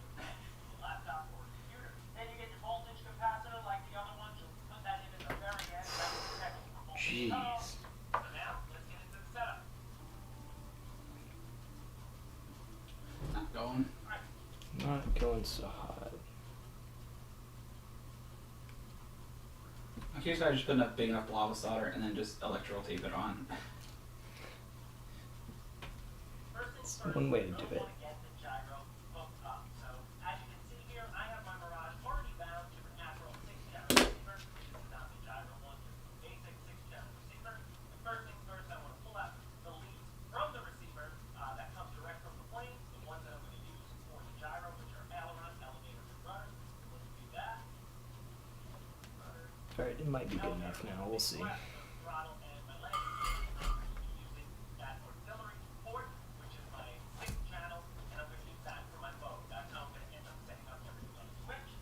So I think it's good. Thanks, good. Well, as good as it's gonna get. You know, it's not on there super solid, but I'm about to electrical tape it now. Wow. Yeah.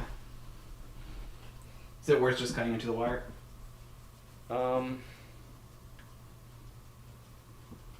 Wow, what a joke. I don't know. At this point, it's like, it's gotta work, right?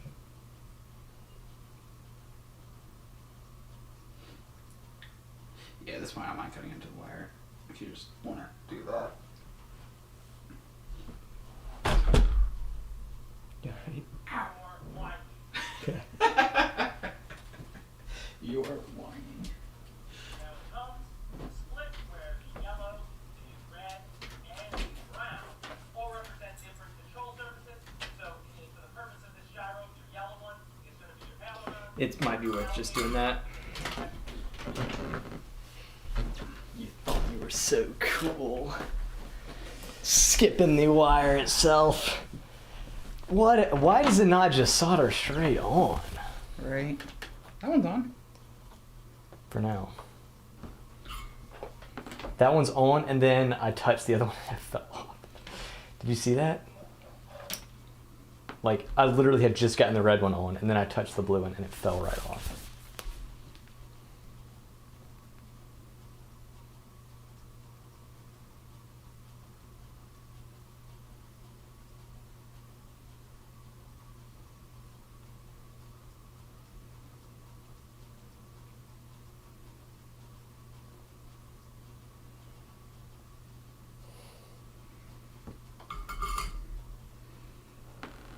Where's that electrical tape?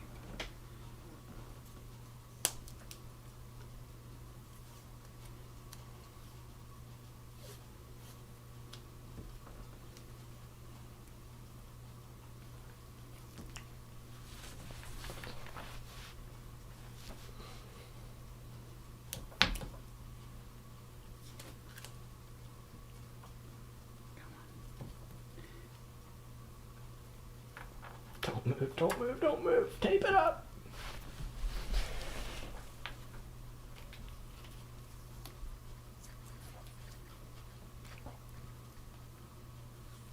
Alright. So I guess I can remove some unnecessary wires.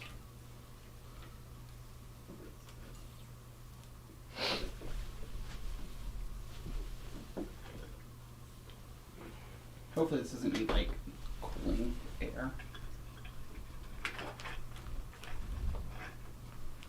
You mean to tighten it down or whatever?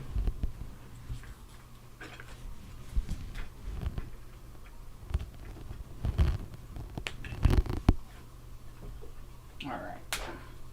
Now let's see if it works.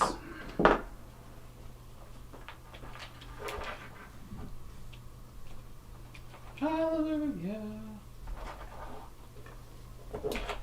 Alright, yeah. Oh. Nice. All right.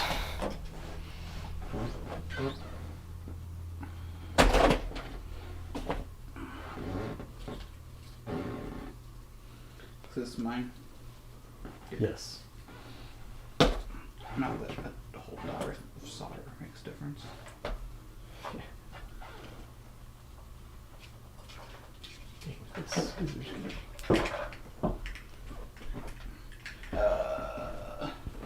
No, it's all right. I don't know where I put them.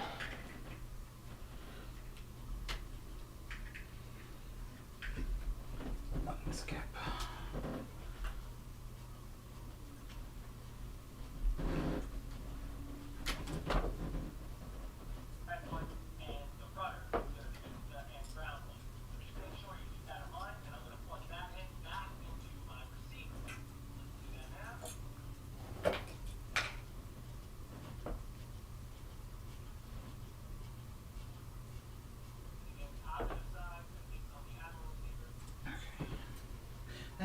dimensions. You need tape.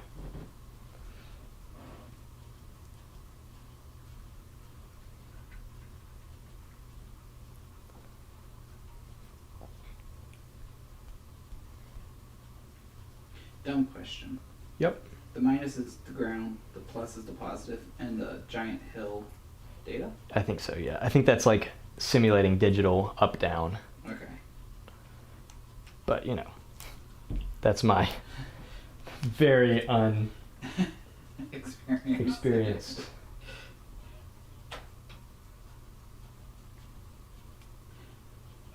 now it just says one port plugged in. So now for the most part, I'm done with this receiver. Last thing I would do is I'm going to plug in my separate lead. That's going to function for my switch or my mode into the fun. So your receiver will look like that. When you're done, at least in this purpose. Now we're going to plug into the gyro. So first things first, let's take all the leads that we had originally pulled out of the receiver. So we have our elevator, our throttle, and our aileron. Yeah. So aileron's going to go into Your what? out one. Aileron? Aileron. Aileron is always up towards the top of the gyro. Your polarity. Then we're going to Alright, got that taped up.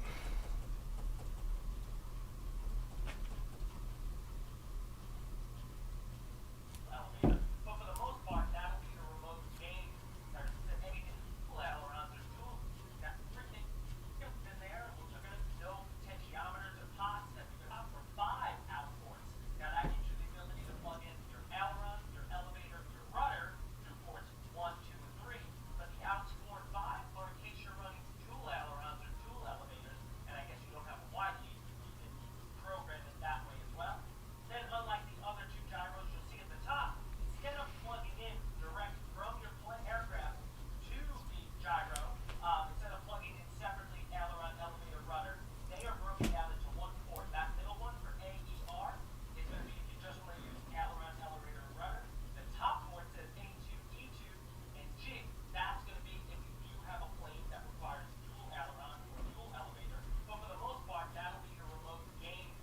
Like the other 2 gyros had the S-bus port with the gain attached to it. This one has it here. If you want to set up So I guess the important thing is, on either for now, understanding how to connect everything. And then once you have ailerons and rudder selected, Yeah. programming. Because it's probably just easier to program it after you connect everything. Sure, you could worry about unplugging, replugging, and everything, but I'm just trying to figure out which ones do what. So at the top I have gotcha. one plug says A2E2G, Yeah. and then AER, and then PPM. Okay. And so I want to use the AER because that's the aileron, elevator, rudder, Gotcha. and that goes into this, and then the Okay. Arduino, not the Arduinos, these The servos. servos plug into the. Okay. Trying to figure out what plugs into what. Gotcha. On the bright side, these are like the exact same size, and no one can see anything besides your controller. And now see your head. Greetings Fantastic. from behind. Yeah. But these can stack on top like that. It's almost perfect. Alright, so that's how those all plug into each other. Cool. Now, how do we make the thingies talk? You hear one of the most confusing sentences? Yeah. He's explaining how to plug it into a USB. I'm trying to say I'm here. you connect to your laptop. So you get a little USB with a micro USB adapter. You get an adapter that goes from a micro USB to a data cable. Then they give you a data cable. That's going to go directly from the data port on the gyro itself back to the adapter. And then you get a micro USB to micro USB. And that's going to go from the USB. Is that all necessary or? So what they do is they give you a USB to micro USB Okay. adapter, and then you have a micro USB to a micro USB cable Okay. that goes to a micro USB to data wire, and you have a data wire that plugs into. Oh, so you could just replace that with a micro USB cable. No, you need all that. So this has to go here. So it all plugs into each other. Oh, it just all. Gotcha. Like a huge daisy chain. Wait. But why can't you just do USB to micro USB into here? Like just micro USB into there. I have no idea. I think that has a driver in it. Oh, gotcha. So Windows will recognize it. Gotcha. And I think all this has is an LED, so you Okay. can see what ways data goes. Wow, that's complex. Yeah. That's one time you definitely want the YouTube video. Because Not to be lost. reading over that. There's so many USB devices. Yeah. I thought maybe it was like one for phone, one for laptop. Yeah. Which is a, fair assumption. Alright, cool. Oh, so I still need to take So these. everything plugged in.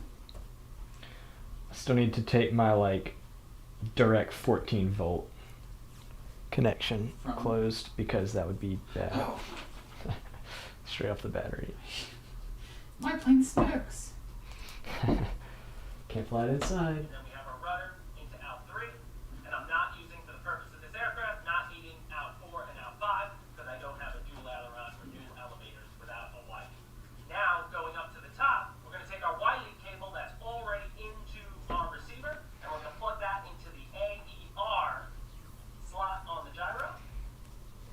That's going to give us a function for the control surfaces. Oh, no. And then our mode lead, which was plugged into channel 6 for my purposes, is going to go where it says PPM, bus, and M. That's your mode switch. Now, obviously, if I had more channels on my Okay, and then that's what the other cables. There's so many cables. So this one goes PPM, and then that way in flight I can hit a switch and it will turn on like 3D gyro or trainer mode or turn off gyro, Gotcha. and that will be nice. So you can see the difference between with gyro on and with Yeah. it off. Or like I can take it off. Oh, all the into auto air, level stuff. Okay. and then be like, here, you could try flying it and turn it on or something. Yeah. Or turn. Yeah, I gotcha. Yeah. Alright, cool. Sweet.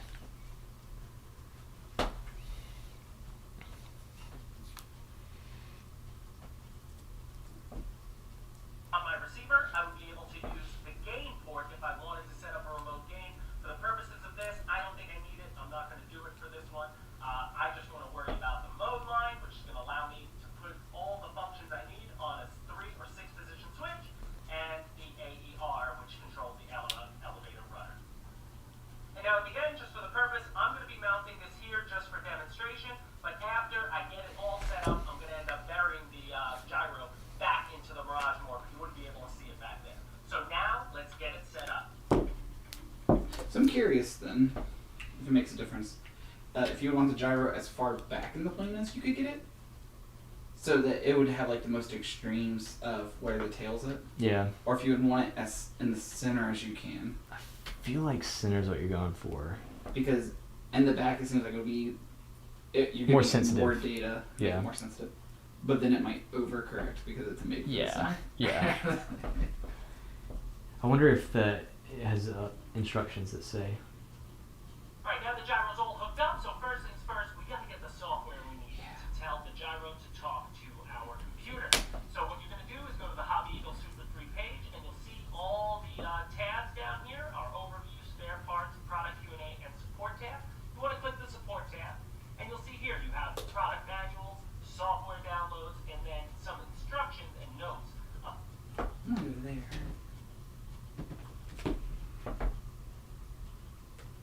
I don't know whatever weird website I went to. YouTube?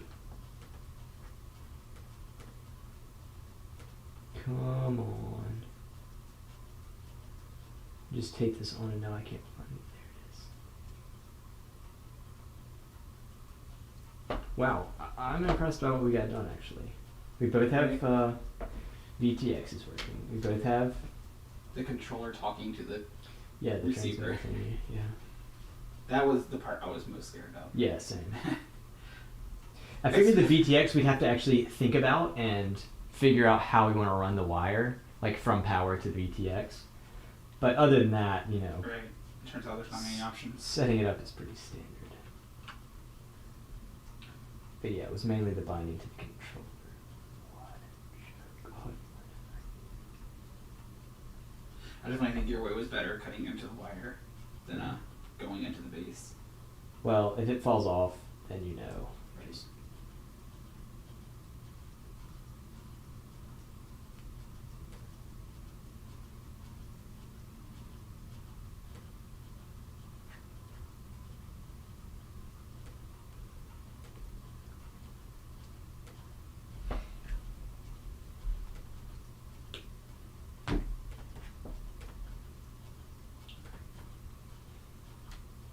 Hello. You have due, so we'll just speak to the judge. They a clean. So now we're in the GUI for the A3 Subaru. Listen to all those letters. Like both presets, they show you what you're gonna tell them. And it's gonna be Now we're in the GUI for that. nicely labeled with a nice picture. Alright. And then it's actually going into programming. I feel like I should update the firmware before I program it. That sounds like a good idea.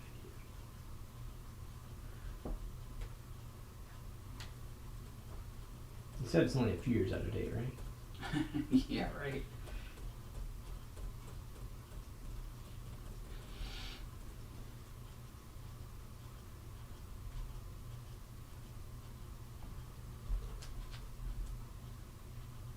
For your aircraft, or you can have it plugged in and plug into your computer as well. It doesn't matter. For the sake of this, though, I'm just going to get it plugged in to my transmitter as well, so I can just continue along and not have to do this later. Let's get it plugged in. There we go. Now let's plug it in so the computer can read the software. You'll see that now. See, his even dings. Mine doesn't even ding. Here we are. So now we When you have connect it? plugged in, and now if you opened up the software before you Oh, plugged it in, mine you'll dinged. see it's a Oh, it came unattached.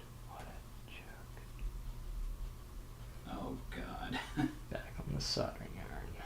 I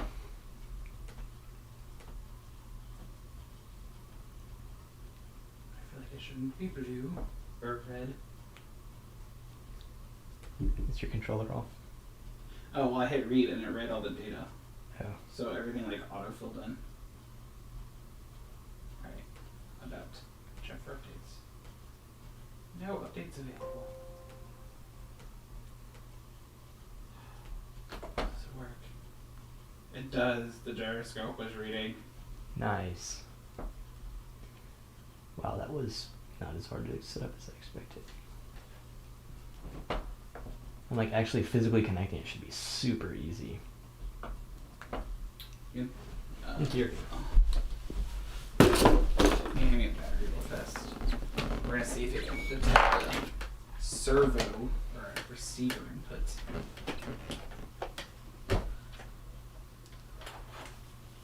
Yeah, so it's not set. What could go wrong? Oh, that's gonna go wrong. Okay. Oh, it detects inputs. Dang. Alright. I should have got one of those things. At least it should be easy to add later if I want to. Whoa! I just want to see if this is input 1. No. Whoa! Throw a prop on that bad boy. Alright, so Make a just, ceiling fan. 'cause that's. Ooh, balls. It's so scary. Yeah. Alright. So this would be my elevator. This would be my ailerons, which is 2. And then this would be my rudder.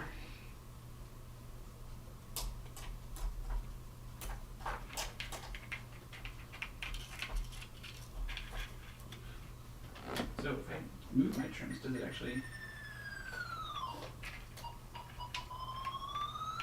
God, it's blazing. Did it do anything though? What? Did it do anything in the software?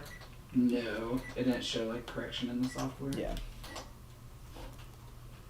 I knew it was a scam. I'm just kidding. Oh, there's a button here called servo trimming.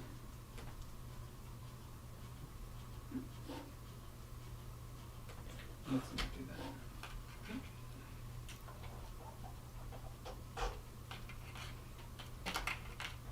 I can't even figure out how to control. I guess I'd have to have the other thingy plugged in, the A2, E2G, to see, even see 4 and 5.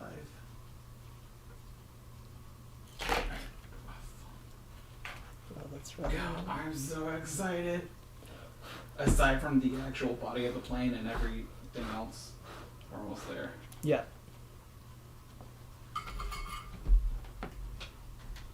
Which, the body of the plane, I mean, how hard could that be? Right.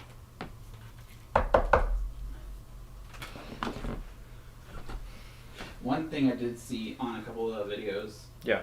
was pretty much all of them had some type of like scraper, and so as soon as they put the hot glue down, they went back and scraped off the excess. I'm not sure if that's just for prettiness or if that actually like makes a difference. In terms of like aerodynamicness, yeah, I don't know. Probably worth doing, though. Sounds pretty, straightforward to do.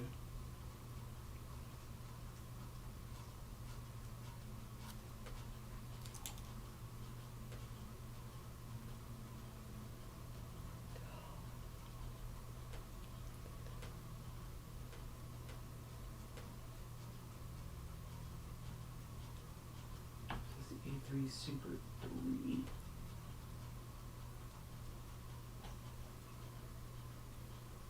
Oh, my last update was in 2019. 6/23. It's pretty recent. I don't know, 2020's been a crazy year. Oh, I forgot. It's still a year. Ooh. Physics has probably changed since then. Physics. Updating firmware. Please do not disconnect the device. Physics may have changed since then. Please, Windows update. Hold off. Another 26 Minutes. Right. Let's say 26%, but that's not just. Okay.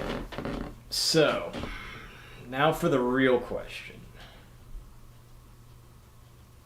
Which is. Your ESCs came with the thing that plugged, or your motor came with the thing that plugged straight into the ESC. Right, the banana plug thing. Mine doesn't. I feel like these connectors probably aren't a high enough gauge or low enough gauge wire to Yeah. run the power. If I direct solder the motor, it'll obviously be a high enough or low enough gauge. Right. But that could change. What could that change? It would just have to change the ESC placement. I think that should be fine. But it'd be nice to figure out which spot I need to put it on. I feel like there's a proper way to disconnect it and just putting the power on. But Eject?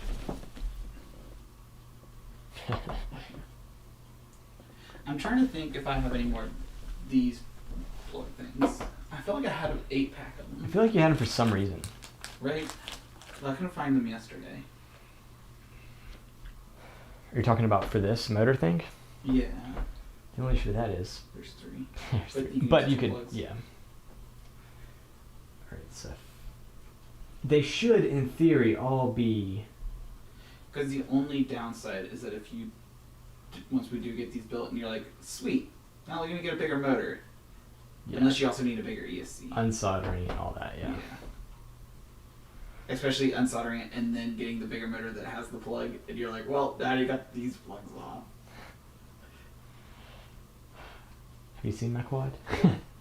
One thing you could do, it would be super rough, would you put a lot of solder on the tips of those, and then just stuff them in and tape it in.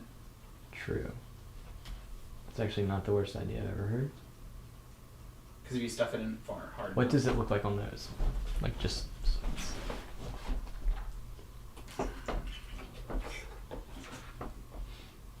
Oh, interesting. So I think if you just put a blob of solder, and then you can use like a pair of pliers or something to help shape it. Oh, that's so much heavier. It spins a lot slower. That's what surprised me. Yeah. Cool. So we might turn the table for the next stream, so it's a long ways, so you can both go on a long side. Yeah. Oh, that's this guy. Oh. Don't It's like, worry. oh no. Don't worry. Something's about to start moving. Yeah.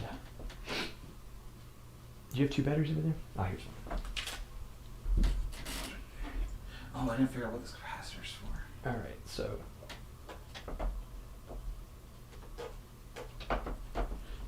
I'll find out the actual programming for this thing some other time.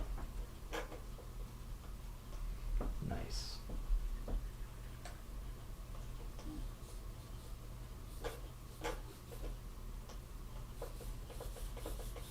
Turn the servo. Throttle's at 0. This is on channel 1, which should be throttle.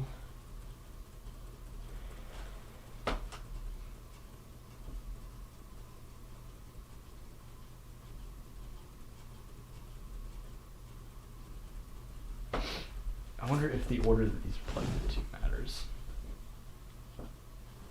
Are yours colored? They are, but you have a blue. Okay. Where's the red one? Is the red one on the end? Yeah. Or in the middle?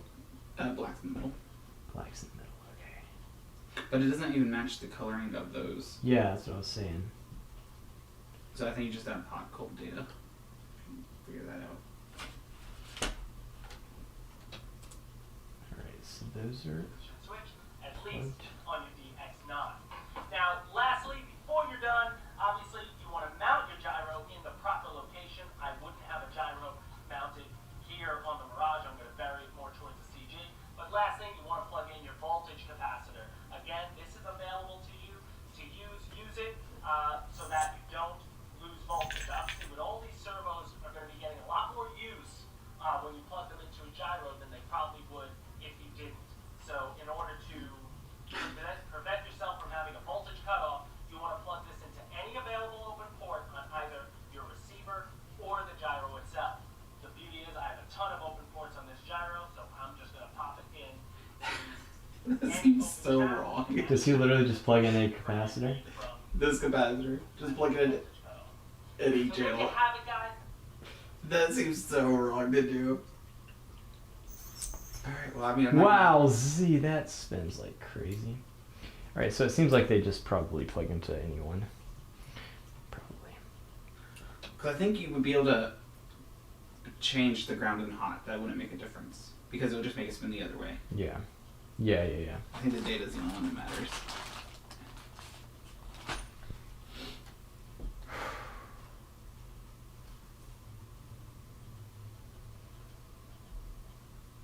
Just plug it into any open spot. What a wild west. It'll work, trust me. And then are you gonna do it? I did. You're just gonna trust him? I got to. It's 21,000 views. That's That doesn't mean he knows anything. at least 8 more than me.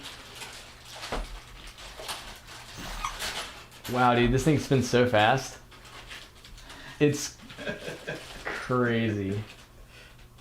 Oh no. So I wonder if that's going to be better for battery life or worse. Because it spins faster, but it's the same amount of wattage used. Yeah. I wonder if it will just burn the motor out faster. With my life, probably. Alright, so in summary. Oh, these are really foamy wheels. Oh, wow.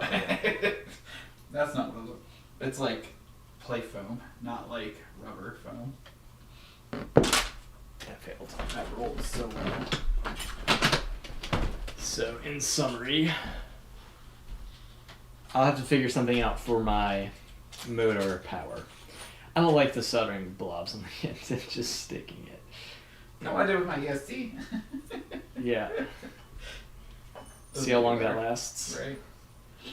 And Probably then... longer than the plane.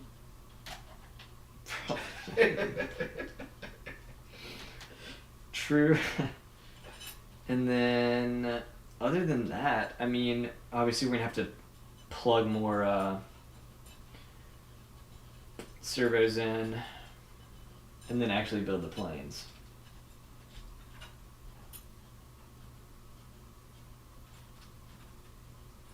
Basically done. We're basically started. This is pessimistic. And we've only been recording for 2 hours, 18 minutes. live streaming for 2 hours and 18 minutes. We'll never know. How does this work? Did you buy wheels? No. Nah. I'm just gonna break my prop every time I land. I'll say after all that hardness you gave me about, hey, you should probably get wheels. Nah, I just said that's the only thing you're forgetting. Yeah, that was enough to convince me to buy them. I'll have to figure something out, but I don't have a design for my plane really, other than just build a plane. Triangle with a wing on top. Yeah. That's about what I got. I might not even do the body triangular, just like parallel. Oh. On top. And then a triangle on the tail, I guess. I was like, there's like so many shapes. And all of them use triangles except for this circle.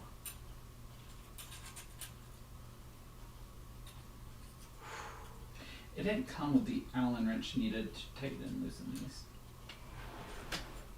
That's inconvenient. On the bright side, it didn't come with a tool that I have to keep up with. There will be definitely one in that red solo cup. Is there a driver? It's an iron. It's fine. You can have a screwdriver. Oh, Oh, I picked the right one out first try.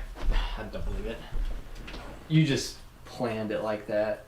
You had that ready to go. Oh, it's in my pocket all day. Have you printed out your design for the wings yet? No. I haven't done any printing out yet. It's all still in that 3D model. I guess you could just leave it in the 3D model and just get the dimensions and As I go. draw them out, you know. I figured I have to sit down and measure them out. I do it in Microsoft Paint. That way it's all just there. And then I can draw them out faster than having to go around the 3D model. Because what I'll do is I'll probably just bring a yardstick And just use that as your wings. and just, make a really long wing, a yard long. Just, the battery will be my fuselage. I'll just screw the motor onto the battery. No. You got to now. It's to get extra power. I bet you, well, I don't know. This could be the length of a wing. Yeah. Like about, what's that, about 2.5, 3 feet? Looks like Probably would say on it, but it's dollar store, so it actually doesn't say a width on it. wow. Mine's 40 inches tall. 40 inches tall, so this is probably 32 inches maybe. Yeah. That's right. So I could do the wings that way. Or I could do the wings this way and make it a little bit thinner. Like, where's my prop at? So every plane design I looked at, the wings were longer than the body. Okay. Not by much. So somewhere like 38-foot wingspan with a 32 body. Okay. But those are also real wings. Yeah. Which, physics apply. Well, they actually do apply slightly different to smaller things. Right. They seem to be more powerful when it comes to small things. But I'm thinking the bigger the wingspan, the more efficient it flies. But the longer the tail, the better control you have. Or the better that you are flying straight. I think that's how it works, but... Center of gravity, I don't feel like it's going to be a big deal because the battery's a significant amount of the weight. And so just moving the battery forward or back will help to balance the center of gravity. Right. So I'm not too worried about that. That's what I figured, especially if we start getting bigger batteries. Yeah. This seems like a small prop. I'm playing this But you're also spinning it very, 27. very, very fast. It's just going to spin this thing. Do you have a second motor? Not with me, but I have some, yeah. I have probably 6 extra motors. It might be worth just doing a dual motor at the beginning. Just so you don't have to worry about spin. The only thing it's going to do is your ESC. You might have to go to the second ESC. So yeah, I would do a smaller one then. I'm going for hand, one though, to start off. That's for sure. If you do a smaller wingspan, it would be easier for it to turn because the wind resistance. Yeah. So the bigger wings you can get. Yeah, the bigger wings it might stay more upright as opposed to like Wanting to corkscrew. turn left or right. yeah. But I feel like these were $1 each. I don't know how much that foam board That was. was $1. Mine were 10 each. Okay. So I think if you put yours up next to mine, it would be like you would have a total $6 worth of foam for the same Yeah. size as mine. And this foam feels a little bit nicer quality, actually. It's a little dinged up, but I think that was more the transportation than. okay. I do like this finish though. It feels more water resistant. Yeah, like ready for outside, Yeah. but it's definitely heavier. It's a little bit heavier. It might be worth it to get some smaller stuff just for the small parts of your plane, Yeah. so you don't waste. Because like it wouldn't make sense to cut your tail out of this when you can use the full width. Right. So is your wing gonna be from here to the floor? Yes, exactly. But seeing how powerful. Why not yours- just go that way? Because I'm kidding. I'm kidding. Okay. It's like taller than you. Right.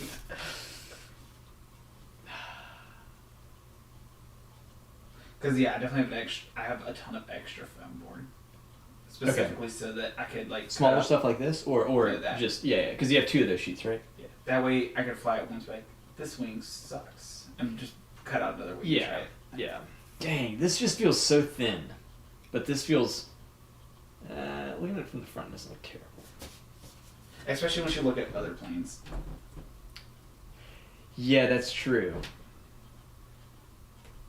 Oh, another thing to keep in mind is I'm gonna have my prop in a position that it can actually push wind backwards. Because if the prop is just in front of the fuselage, So that a was the lot other of the thing I wind's was gonna really be worried blocked. about.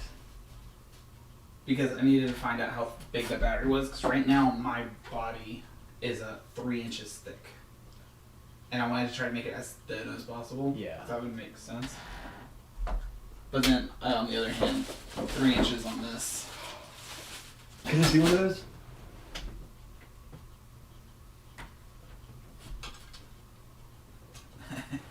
Might be able to fit it on there. I'll That probably. would definitely burn the motor out. Yeah, it's true. I'll probably try it at some point though. As in right now. No. Is my iron off? Yes. Yeah. Sit there burning metal. It's a little bit loose on the. So that's what these thingies are for. Oh, it actually comes with spacers. That can fit inside the pot to resize it. Nice. Oh man, I can't rely on. And there's a lot of them. Oh. Interestingly enough, I don't think there's any that'll fit. You mean they didn't make a spacer small enough for that motor? They didn't make one big enough. Oh. Big enough but small enough. That's not confusing. Not at all. Okay, so what I'll Wow, end up- that's really easy to figure out what you need. It's like, nope, too small, just right. But will the prop fit over it? Oh. Yeah. It better, it came with it.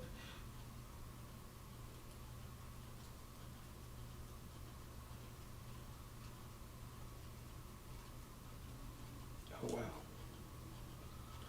You're a genius. It does make it kind of easy, I guess.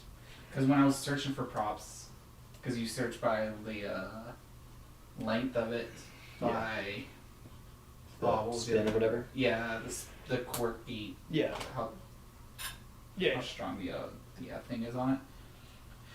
And then it was like 6 millimeter Drive shaft. inner diameter. I was like, but mine needs a 4. And then it was like 9 millimeter inner diameter. I'm like, that's farther away. And then it was like, with spacers included. I want that one.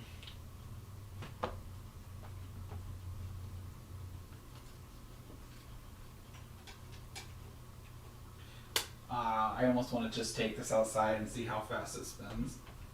Like, hold it like that. But see, here's the. Oh yeah.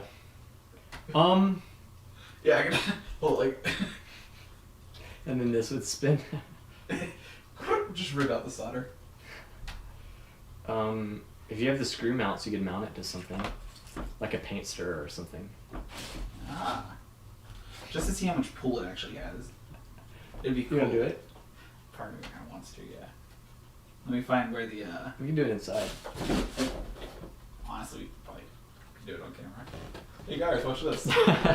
Jacob loses all his fingers. See how many screens we can break? Alright, well, let's figure out how to put this nosy on. Wow, this is very serious, I think.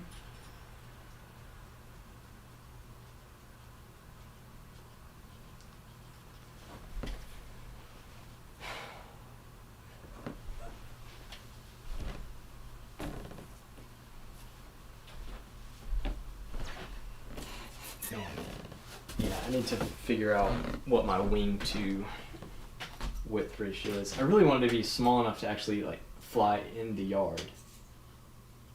Right.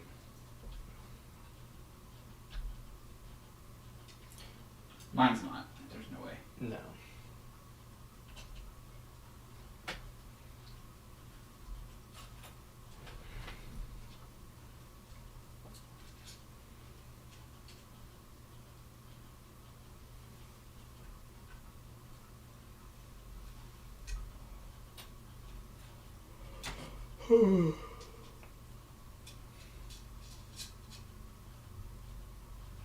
Here's a plane I designed and built a while ago. It was small, stubby, and supposed to be fast. There was a problem though. It was incredibly unstable.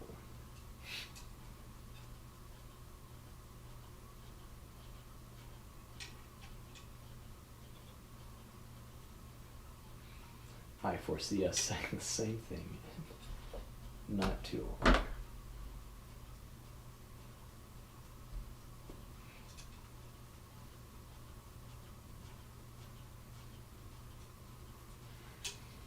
How is this supposed to stay on?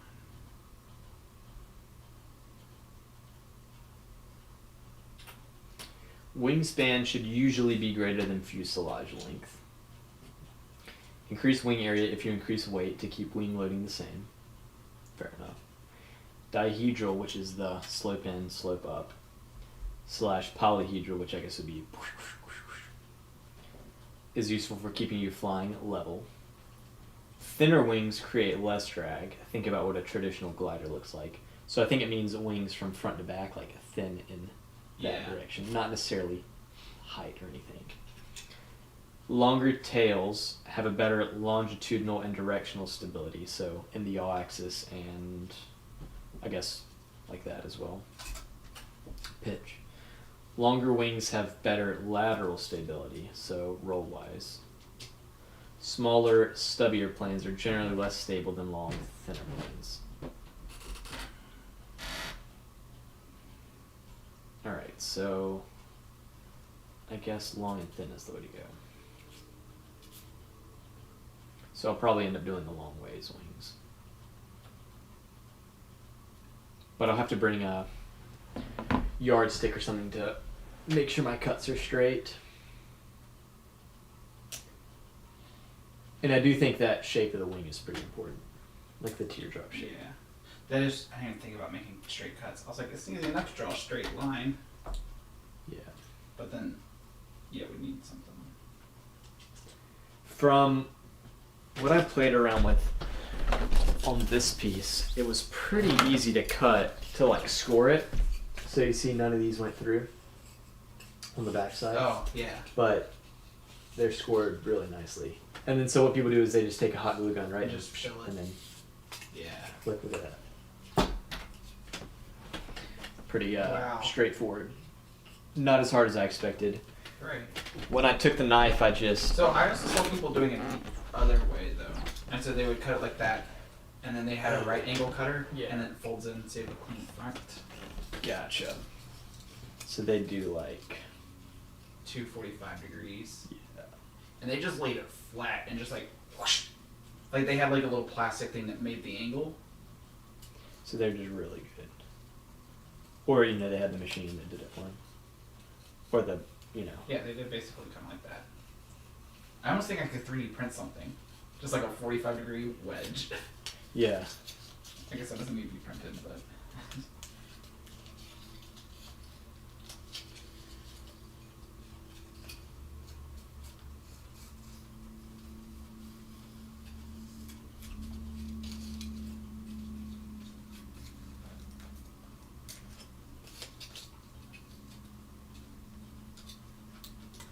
Wow, that was super confusing, but I got it to work. The props are definitely much harder to put on than quadcopter props. Yeah. That's on.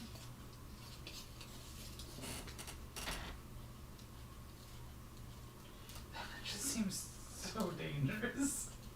Cutting like this? No, something this big in my possession.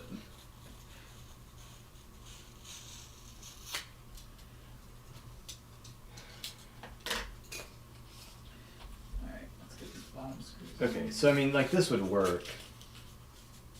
I'll probably just do the other method with the hot glue. Just because this seems kind of... Yeah, I think revision 1, I kind of want to do your way, which is filling it with the hot glue. Yeah. I don't know, I'll just try it though. Yeah. You can just use any of, like, this piece. I mean, this definitely looks better and feels better, but... Yeah, 'cause one dude had like this weird thing, it was like a little flat square with like guidelines, almost like what a hand saw thing he has, those hand circular saws. So just... And then he just had like the knife on it, he just pulled it along the line. Dang. And he was like, because they held the knife at the angle and then you just line it up. Yeah, I mean, that seems like a really good way to do it. Seems simple. So I might see if I can find something like that. Yeah. And then just hold like a generic blade. Yeah.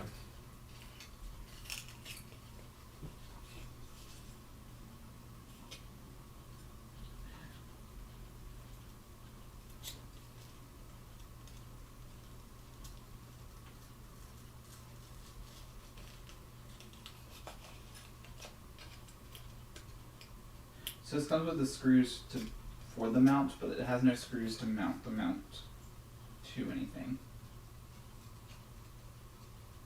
Okay. Like the So, whole- like, you would glue it onto the plane or whatever? Yeah. But like there's screw holes. Okay. Is it a wooden mount? Aluminum. Oh. So like, and it gives you the holes, and then Oh. but it doesn't give you the screws to go through the holes. Gotcha. Wow, this was way uglier cut.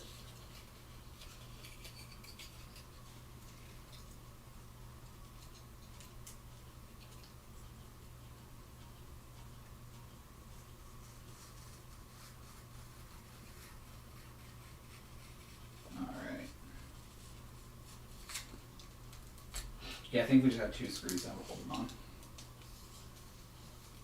Just for testing purposes? Yeah.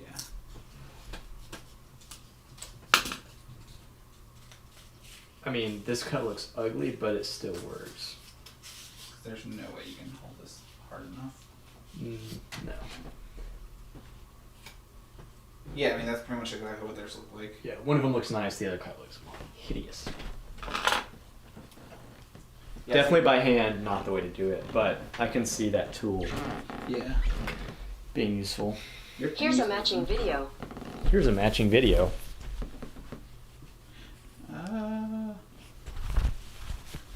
I'll go find a wood stick real fast. Yeah. And I think a paint stir would be perfect. I don't think I'm gonna paint stir. You don't stir paint? I shake it. Shaken, not stirred? Yeah. Oh.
Okay.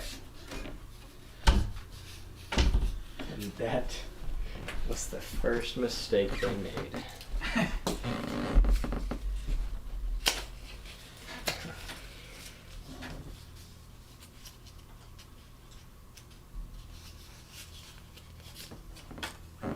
Honestly, you could probably stand on it or something. These screws are so big. I don't know. Could we tie cable around, like through the bolt holes around the piece of wood? Zip ties. You could honestly zip tie it to the, that's not zip ties, to the arm of the Zip ties on stairs. arm of the chair. This is right. I thought I saw zip ties earlier, but maybe not. What are these? Nope.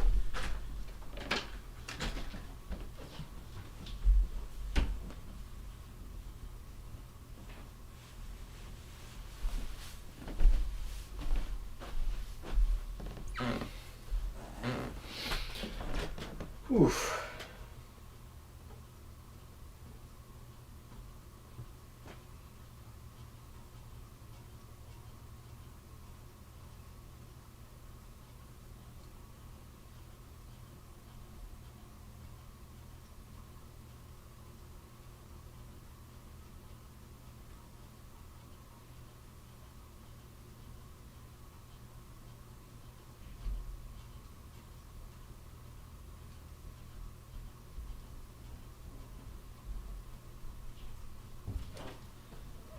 Zip ties. It is like 10 degrees warmer in this room than the rest of the house. Oh, that's yours.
Are you putting 4 of them in? Because it has to be long enough to go around. Oh. That's good. But I can help with this.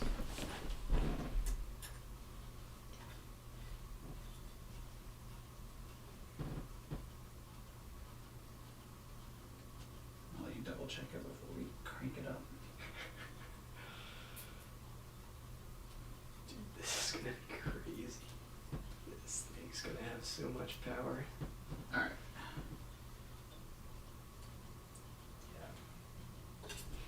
I will lay down like that. Bring it started.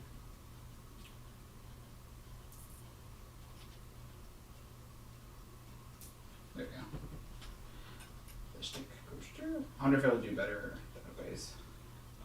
Because now it's not resting weird. Maybe.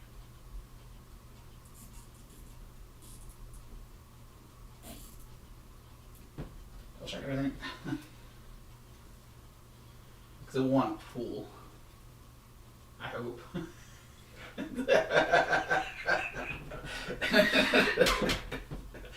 But like you said, we can just swap them over, Right. Yeah, I mean, it looks good. It seems like a horrible idea. Okay. So we gotta try it live on stream. But I feel like it'd be a good idea to step on it Okay. as opposed to holding it. Because, yeah, you can't adjust your body weight. Unless you have a clamp, like a big clamp. Not really. There's one in the garage. Like the vice. So I wonder if we could tilt this thing like that. Oh, so people can see it. Like, There we go. make sure it's balanced. Switch to that camera where it should be clear. Yeah, it's all good. Perfect. Wow. So the floor is white. Yeah, it doesn't. It It just looks yellow on the. really disgusting Yeah. floor. All right, so I feel like that's the way to go, right there. And then someone's gonna have to. Wow. Don't think we need this here. What if it Wait, kicks what? off? So, yeah, I'll pick that. Sorry. Those two pieces go together. All right. So battery's disconnected, so he can't accidentally kill me. Alright, controller's off. So I'm gonna go ahead and say I'm connecting them as they're colored, Yes. and then we can change that if we need to.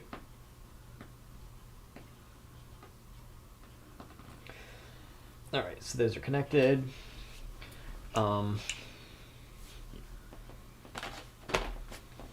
Battery. Make sure the VTX wires aren't dangling over anything. And then unplug all that USB junk. From Yeah, here. right there. There you go. That should be it. Okay. Oh, so you just disconnected the VTX from here? Yeah. Cool.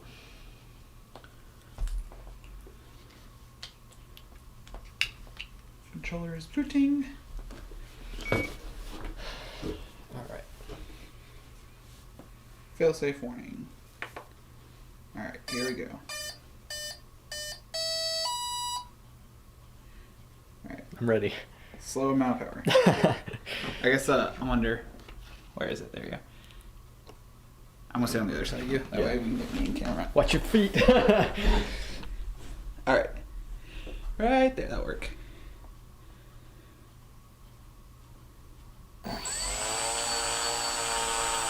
So I it's can feel it on slowing my down. feet. Yeah. It's cold. Wow, and that's as low as it goes. Yeah, so if I go down a little bit, that's off. Jeez. Got it. Yeah. It's cold down there. Because if it does break. You have bare feet on. I don't know if I'm going to see, but.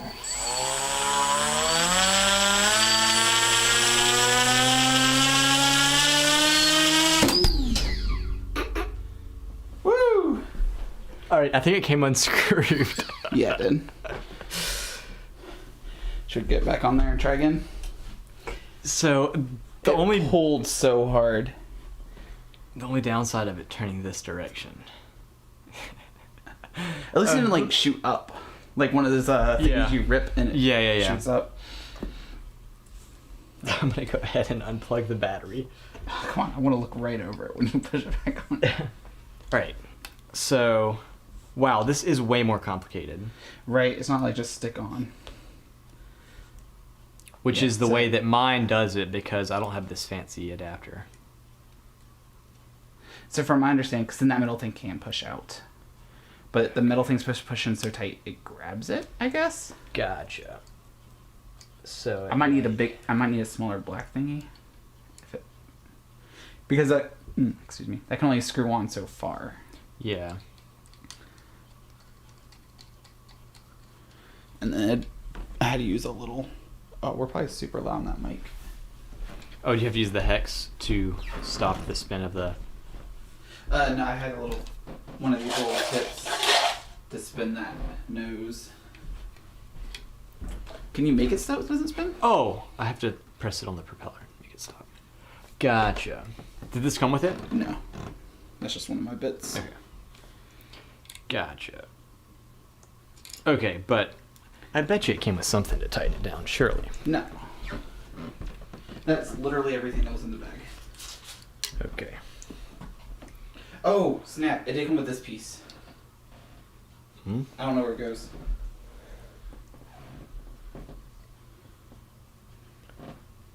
Unscrew it again. I bet you that goes in place of the rubber piece.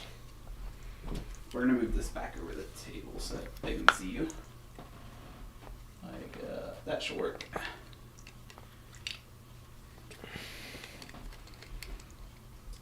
That's so rickety.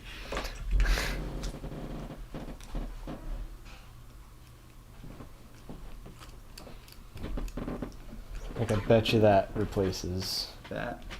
but it's way too big. Okay, so the idea is that this thing pushes. But you know what I'm saying, like this?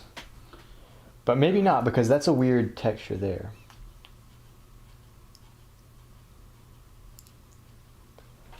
Yeah, that's what I was kind of thinking on the back side, though.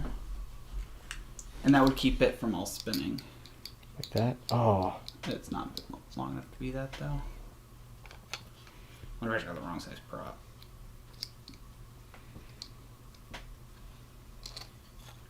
I don't know, that almost just seems right. Yeah. Well, we can try it again. I gotta say, that's not what I was expecting to happen. Can I try the prop real fast? Try without it? Just pushing it in as far as it would go. Yeah, 'cause that's way tighter. Oh, I think we want to wait to press it until it's on. Yeah. Okay. I want to sure it was bad for the motor. Ooh. To, like, push down on it. But I think that tightening this thing down should Right. compress that piece. Wonder if maybe we just didn't get it quite tight enough last time. You want like a shin guard or something? Probably throw a cardboard box between me and it next time. Okay. I'm glad I stepped up. Yeah, that thing took off. I didn't think about it shooting up. Thankfully it didn't. After all, it is an airplane propeller. That's one of my friends I was talking to. He's Yeah. like, you gotta make sure you got the aerodynamics of like the wing layout perfect. And I was like, or I could just put a bigger propeller on it. Like I can make it fly like a helicopter, nose up. Spinning in circles. Alright, so it's still a little bit loose, like if I turn it. You know what I mean? Like I can hold that still and Yeah. turn it. I wonder if I can just big Google it. Or zip tie it. Put a zip tie underneath the motor. Around the... Yeah. And then when you break a prop, you just have to replace the zip ties too. Not that you'll ever break a prop. But I got plenty of them. Midges.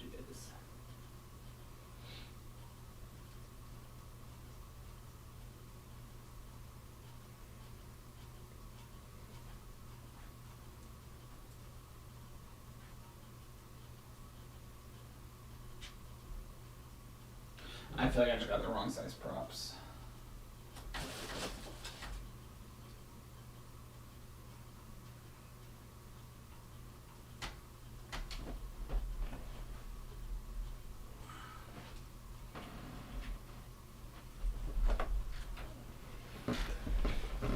It almost fits.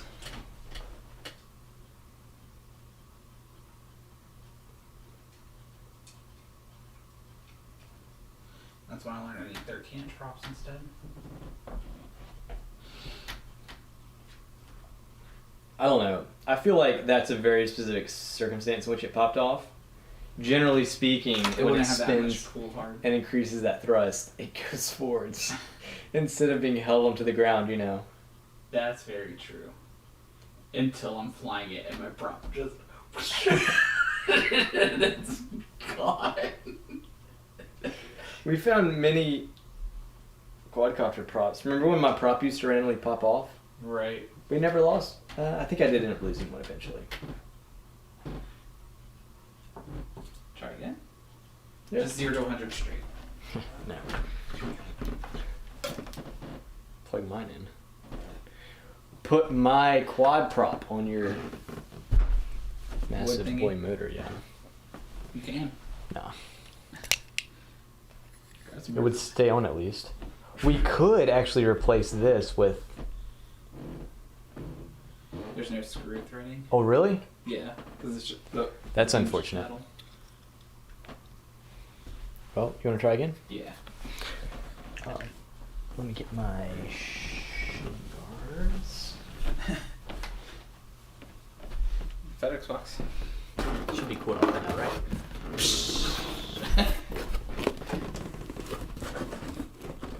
All right, cool. You can go ahead and cross. Oh, there's the controller. Sure. You got the camera in position. Nothing against your feet, but I'm not risking mine. You know you need to feel the power. Controller's turning on. Alright, throttle warning. Failsafe warning. Alright, you ready? Yep. Oh. There we go.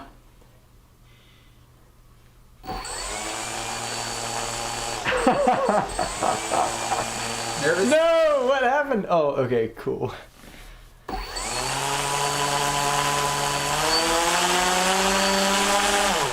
Should I just go straight to 100? What's the worst that could happen? There we go. Dude, that's crazy, crazy power. So, I think it might be able to fly the plane. All right, we're safe. Yeah. Oh man, wow, that's crazy. That spins a lot faster than 800 RPM, I think. Oh, way faster. Right? Is that what an actual plane spins at? No, that's what this thing was rated for, I believe. That's definitely wrong. That feels way fast. I'm gonna pull up the listing again. It's way wrong from the motor's perspective. You want to change cameras? Yeah. That might be correct based on the props like rating, the but prop at least, but the motor's like 1200, right? Oh, the motor is 1500 kV, so it's 1500 revolutions per watt. Yeah. Per volt. Yes. I disagree. I agree with myself. I could be wrong. I'm pretty sure it's per volt. Like literally, that's Oh what yeah, they it's use for. RPM/volt, rounds per minute per volt. So that's 1500 times 14. Okay, so you want to do some math? I mean, This can one. you Google it? Okay. Or just type it Okay, in. so my motor is 1,500 kV. Yep. Which is 1,500 revolutions Per per minute. minute / voltage. Times 14.6. Ish. Max power is 368 watts. What does that mean? So if we find out how many volts it puts in, we can pull up the amps. Oh, it's a 40 amp ESC. So, But no, the batteries are like 14 volts. Right? That's true, yeah. 21,900 RPMs. It's 21,900 Yeah. divided by 60 to give us a realistic number. Per second? 365 per Per second. second. That sounds I can more- see that. Yeah. Wow, that's crazy fast. And to put that into perspective, mine is like 24, I believe. 22. Way higher. Mine's 2,200, which is significantly higher, but not crazy. It's only 32,000 RPM. So this bag prop, yeah, this would burn it out for sure.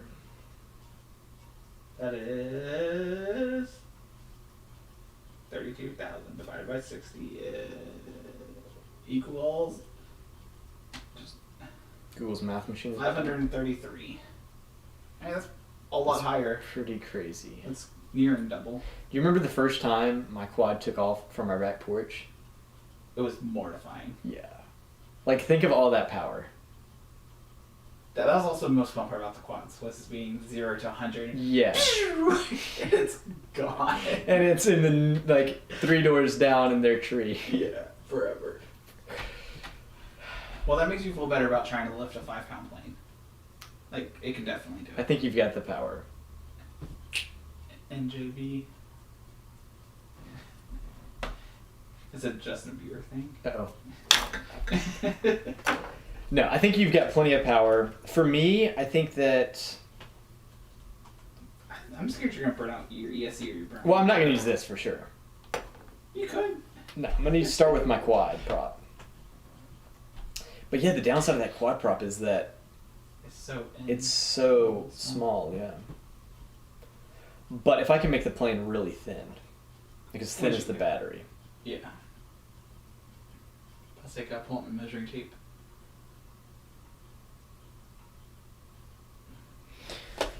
Gotta pick up the battery.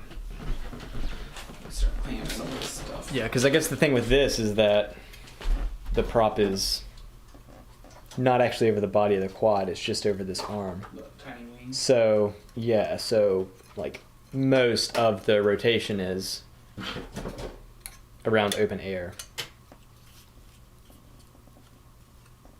This bad boy's beat up. But does it fly? Probably. Haven't flown in a while. Boo. Where's my quad prop at?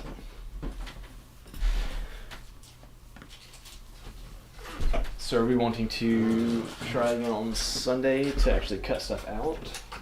I think so. I think Saturday I'm gonna spend mapping it from 3D to a 2D form, either Microsoft Paint or on paper, Yeah.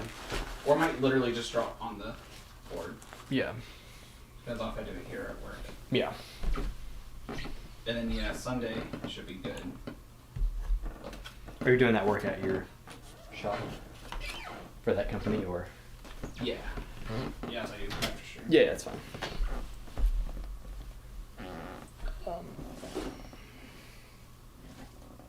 I am missing a little thingy for the wheel. It's like the wheel goes on. Oh, so this is the tail wheel. Yes. Or, it's a you tail. know, the Yeah. nose, whatever. It's gonna be my tail. Okay. My tail in the front. I've heard those are more expensive to insure. Really? Yeah. I have no idea, to be honest. Well, here's my prop. Just random, you know, knowledge that's not useful for RC planes. Wow, yeah, look at this. Actually, you Look get at that coverage. You get the AMA insurance. Well, it shouldn't matter for that. Wow, that is. Tiny. So you can also have like an angled nose though Yeah. to help with it. Wow. Well, actually, I can't because I have to attach the motor somewhere. But I guess I could have a you know, angled nose around that. Yeah, 'cause you Well, the can motor's basically- almost as big as the Oh, battery, so by the time you put walls on it. yeah. Dang. Well, we'll see. So it works. It'll either fly or it won't. Right. And if it won't, then I'll probably upgrade the motor and get a bigger prop.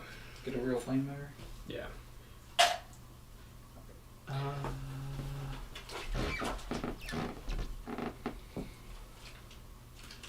Okay, Okay, yeah, I'll start cleaning up some of my stuff. Probably throw a lot in this Amazon box. So once that this stuff I'm just gonna need later out still. Solder. Okay, is it cool if I leave my parts here? Yeah. This room's not gonna be used until Sunday when we use it. Okay, cool. So, I'm gonna step in front of the camera here. That's mine. That's mine there. Wow, I'm amazed at how easy it was to set up those servos. I mean, Right. not that it does anything yet, but... I may actually take this, in case I fly the quad. Between now and then. Between now and then when I haven't flown it in a while. Battery. Most of this stuff's probably in the trash. So, that's not trash. Those aren't trash. That's probably trash. That's definitely not trash. That's trash. Not trash. Oh. Tools. Tools. Soldering. No trash.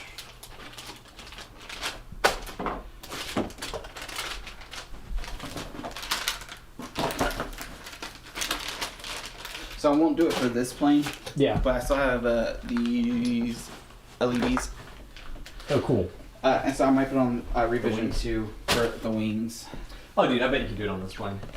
I bet I Once could, it goes flying, but I think as soon as I fly, I'll fly for a week. I'm like, all right, revision 2. upgrade. Yeah, Here's everything I've done wrong. that's fair. I think that's yours. Is that this for a cam? I don't know if you got a new cam. Did you get a new camera? Yes. Okay, that's That probably is it. Yeah. Here's your guts, Sweet. and here's some more. Did Control. you need thermal paste for No, actually, my VTX did not have. using your old VTX? Not new VTX. Oh, just one of the different ones. Just yeah, Is it 1,000? 1,000. Yeah, Really? yeah.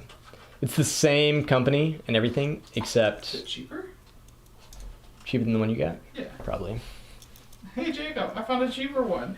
It it has the same output wattage. It must have been. Otherwise, Would have picked it. picked it. Yeah. Oh, okay. Hold on. Not bad. That's cool. Now I hope it was more expensive. I mean, mine was only like $35 or something. Yeah. And about because it was the top. I think mine was 7. I'm just There's- kidding. Oh, shit. Yeah, no way. There's no way it'd be that cheap. Okay. So I thought of another reason why I have a better chance in. I'll leave the good soldering iron here too. Okay. Of flying the plane over a quadcopter. Yeah. It's because of the quadcopter, I lose direction when looking at it to know which way forward is. Yeah. It'd be very hard to lose which way forward is on a plane. It'll be interesting to see how easy it is to fly line of sight. Because with the quads, you know, I did some line of sight flying, but the vast majority of the flying was FPV. FPV, yeah. That's one of those. I guess I'll leave these tools here too. So I think all of mine's gonna be FPV. The one thing I want to try for revision 2. I mean, I'm definitely gonna fly some line of sight just to see what it's Yeah. like. Revision 2 for sure. I want to get 2 more cameras, and then do a 3 monitor setup instead of using goggles. Just have 3 monitors. Yeah. Because I think that would be super cool. You could even do that with a controller. I think that might be like revision 3 or 4, but Was it one controller? with the controller, but multiple screens. Yeah. Yes, that's what I'm gonna do. Is just have the 3 screens set up, Yeah. so I can just take this laptop and play an HDMI VGA. Do Yeah. 3 screens. Have you tried routing a goggle to these things? No. I bet you can. We I should. bet there's an AV out. Yeah. But it's the analog. Video in, actually. Oh. Is that one of mine? Yours? This one's mine. Okay. I got one here. There's another. Check and see somewhere. about that one. Your other one's over here. Yeah. Mine just says AV on this one. Huh. No. But there has to be a way to get a signal, like it has to be coming on board. I have something that my phone can connect to over Bluetooth or something, so you can view an FPV feed, but there's one major downside.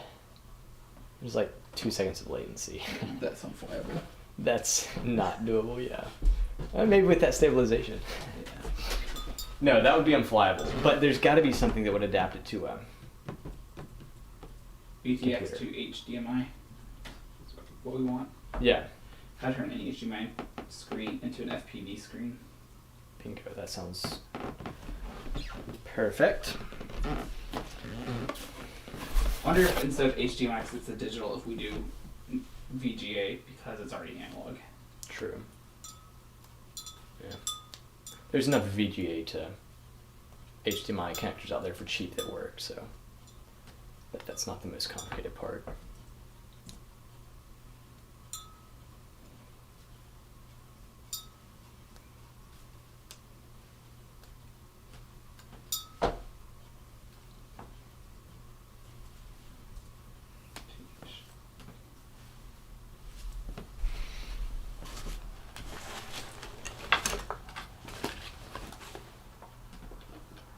VTX FPV transmitter micro HDMI.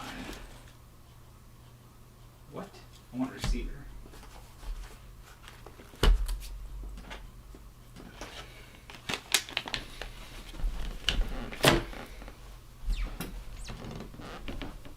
Oh, and if you want to play around with cutting, here's this guy. Sweet. I probably will actually. That blade somewhere. It's only Probably in the tools. Yeah, there it is. Yep. That one's yours. Probably trash pile. Probably trash. The best of files. The best of piles. Do you see that? No. You broke it? That's been there for 4 or 5 years. Really? It's been there for a long time. I swung it and then it shattered. Do you have hot glue or do I need to bring a hot glue gun? We have actually a whole thingy of hot glue. Both for the planes and for this guy. For that guy. Oh, he's magically repaired. For now. I don't know what happened to the thingies for this. Did we use it to put on the propeller? Right? Because that'd actually be kind of funny.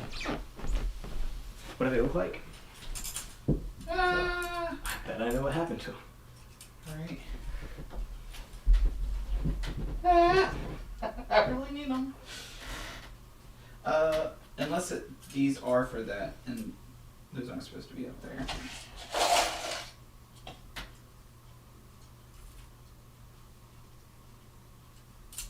That's one bigger.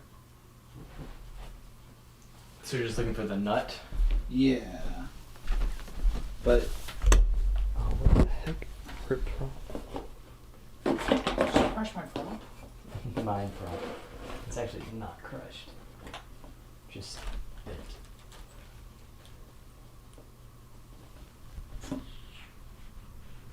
Wow, this is crazy. That's such a massive propeller with massive power. And I was gonna get 2 of them. Were you? I was debating on it. Oh. The only reason I went with one was because I really want to do a single prop plane. Just to start out. Yeah. To model after this Cessna 152. Yeah. I'm very addicted to that plane.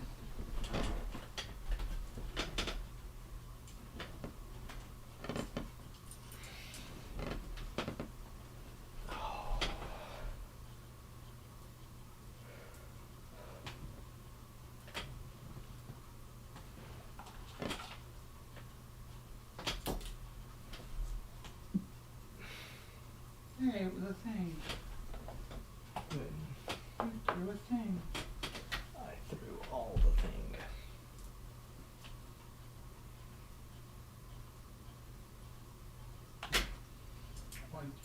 Ah, where was the one for the nose that I handed you? It's probably this one. Hey, it's that one. That would make sense. That's probably why you added it out. Oh, so it just has set screws in there? Yeah. Those are tiny to have set screws. So I'm curious of They just...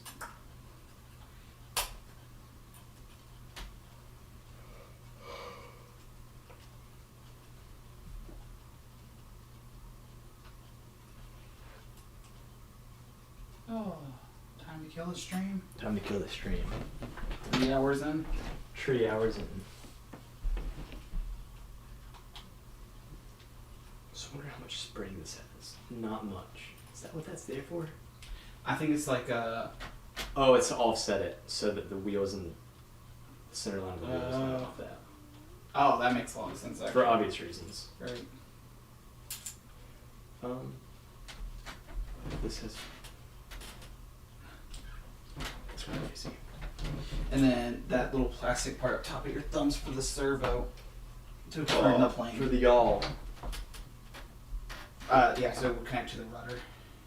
Jeez, dude, that's crazy. So that you can drive the plane on runways. No way. Or streets in this case. We're gonna say runways. Runways. Yeah. For Right. sure. Cool. For sure. We'll talk about that next time. Yeah. All the time.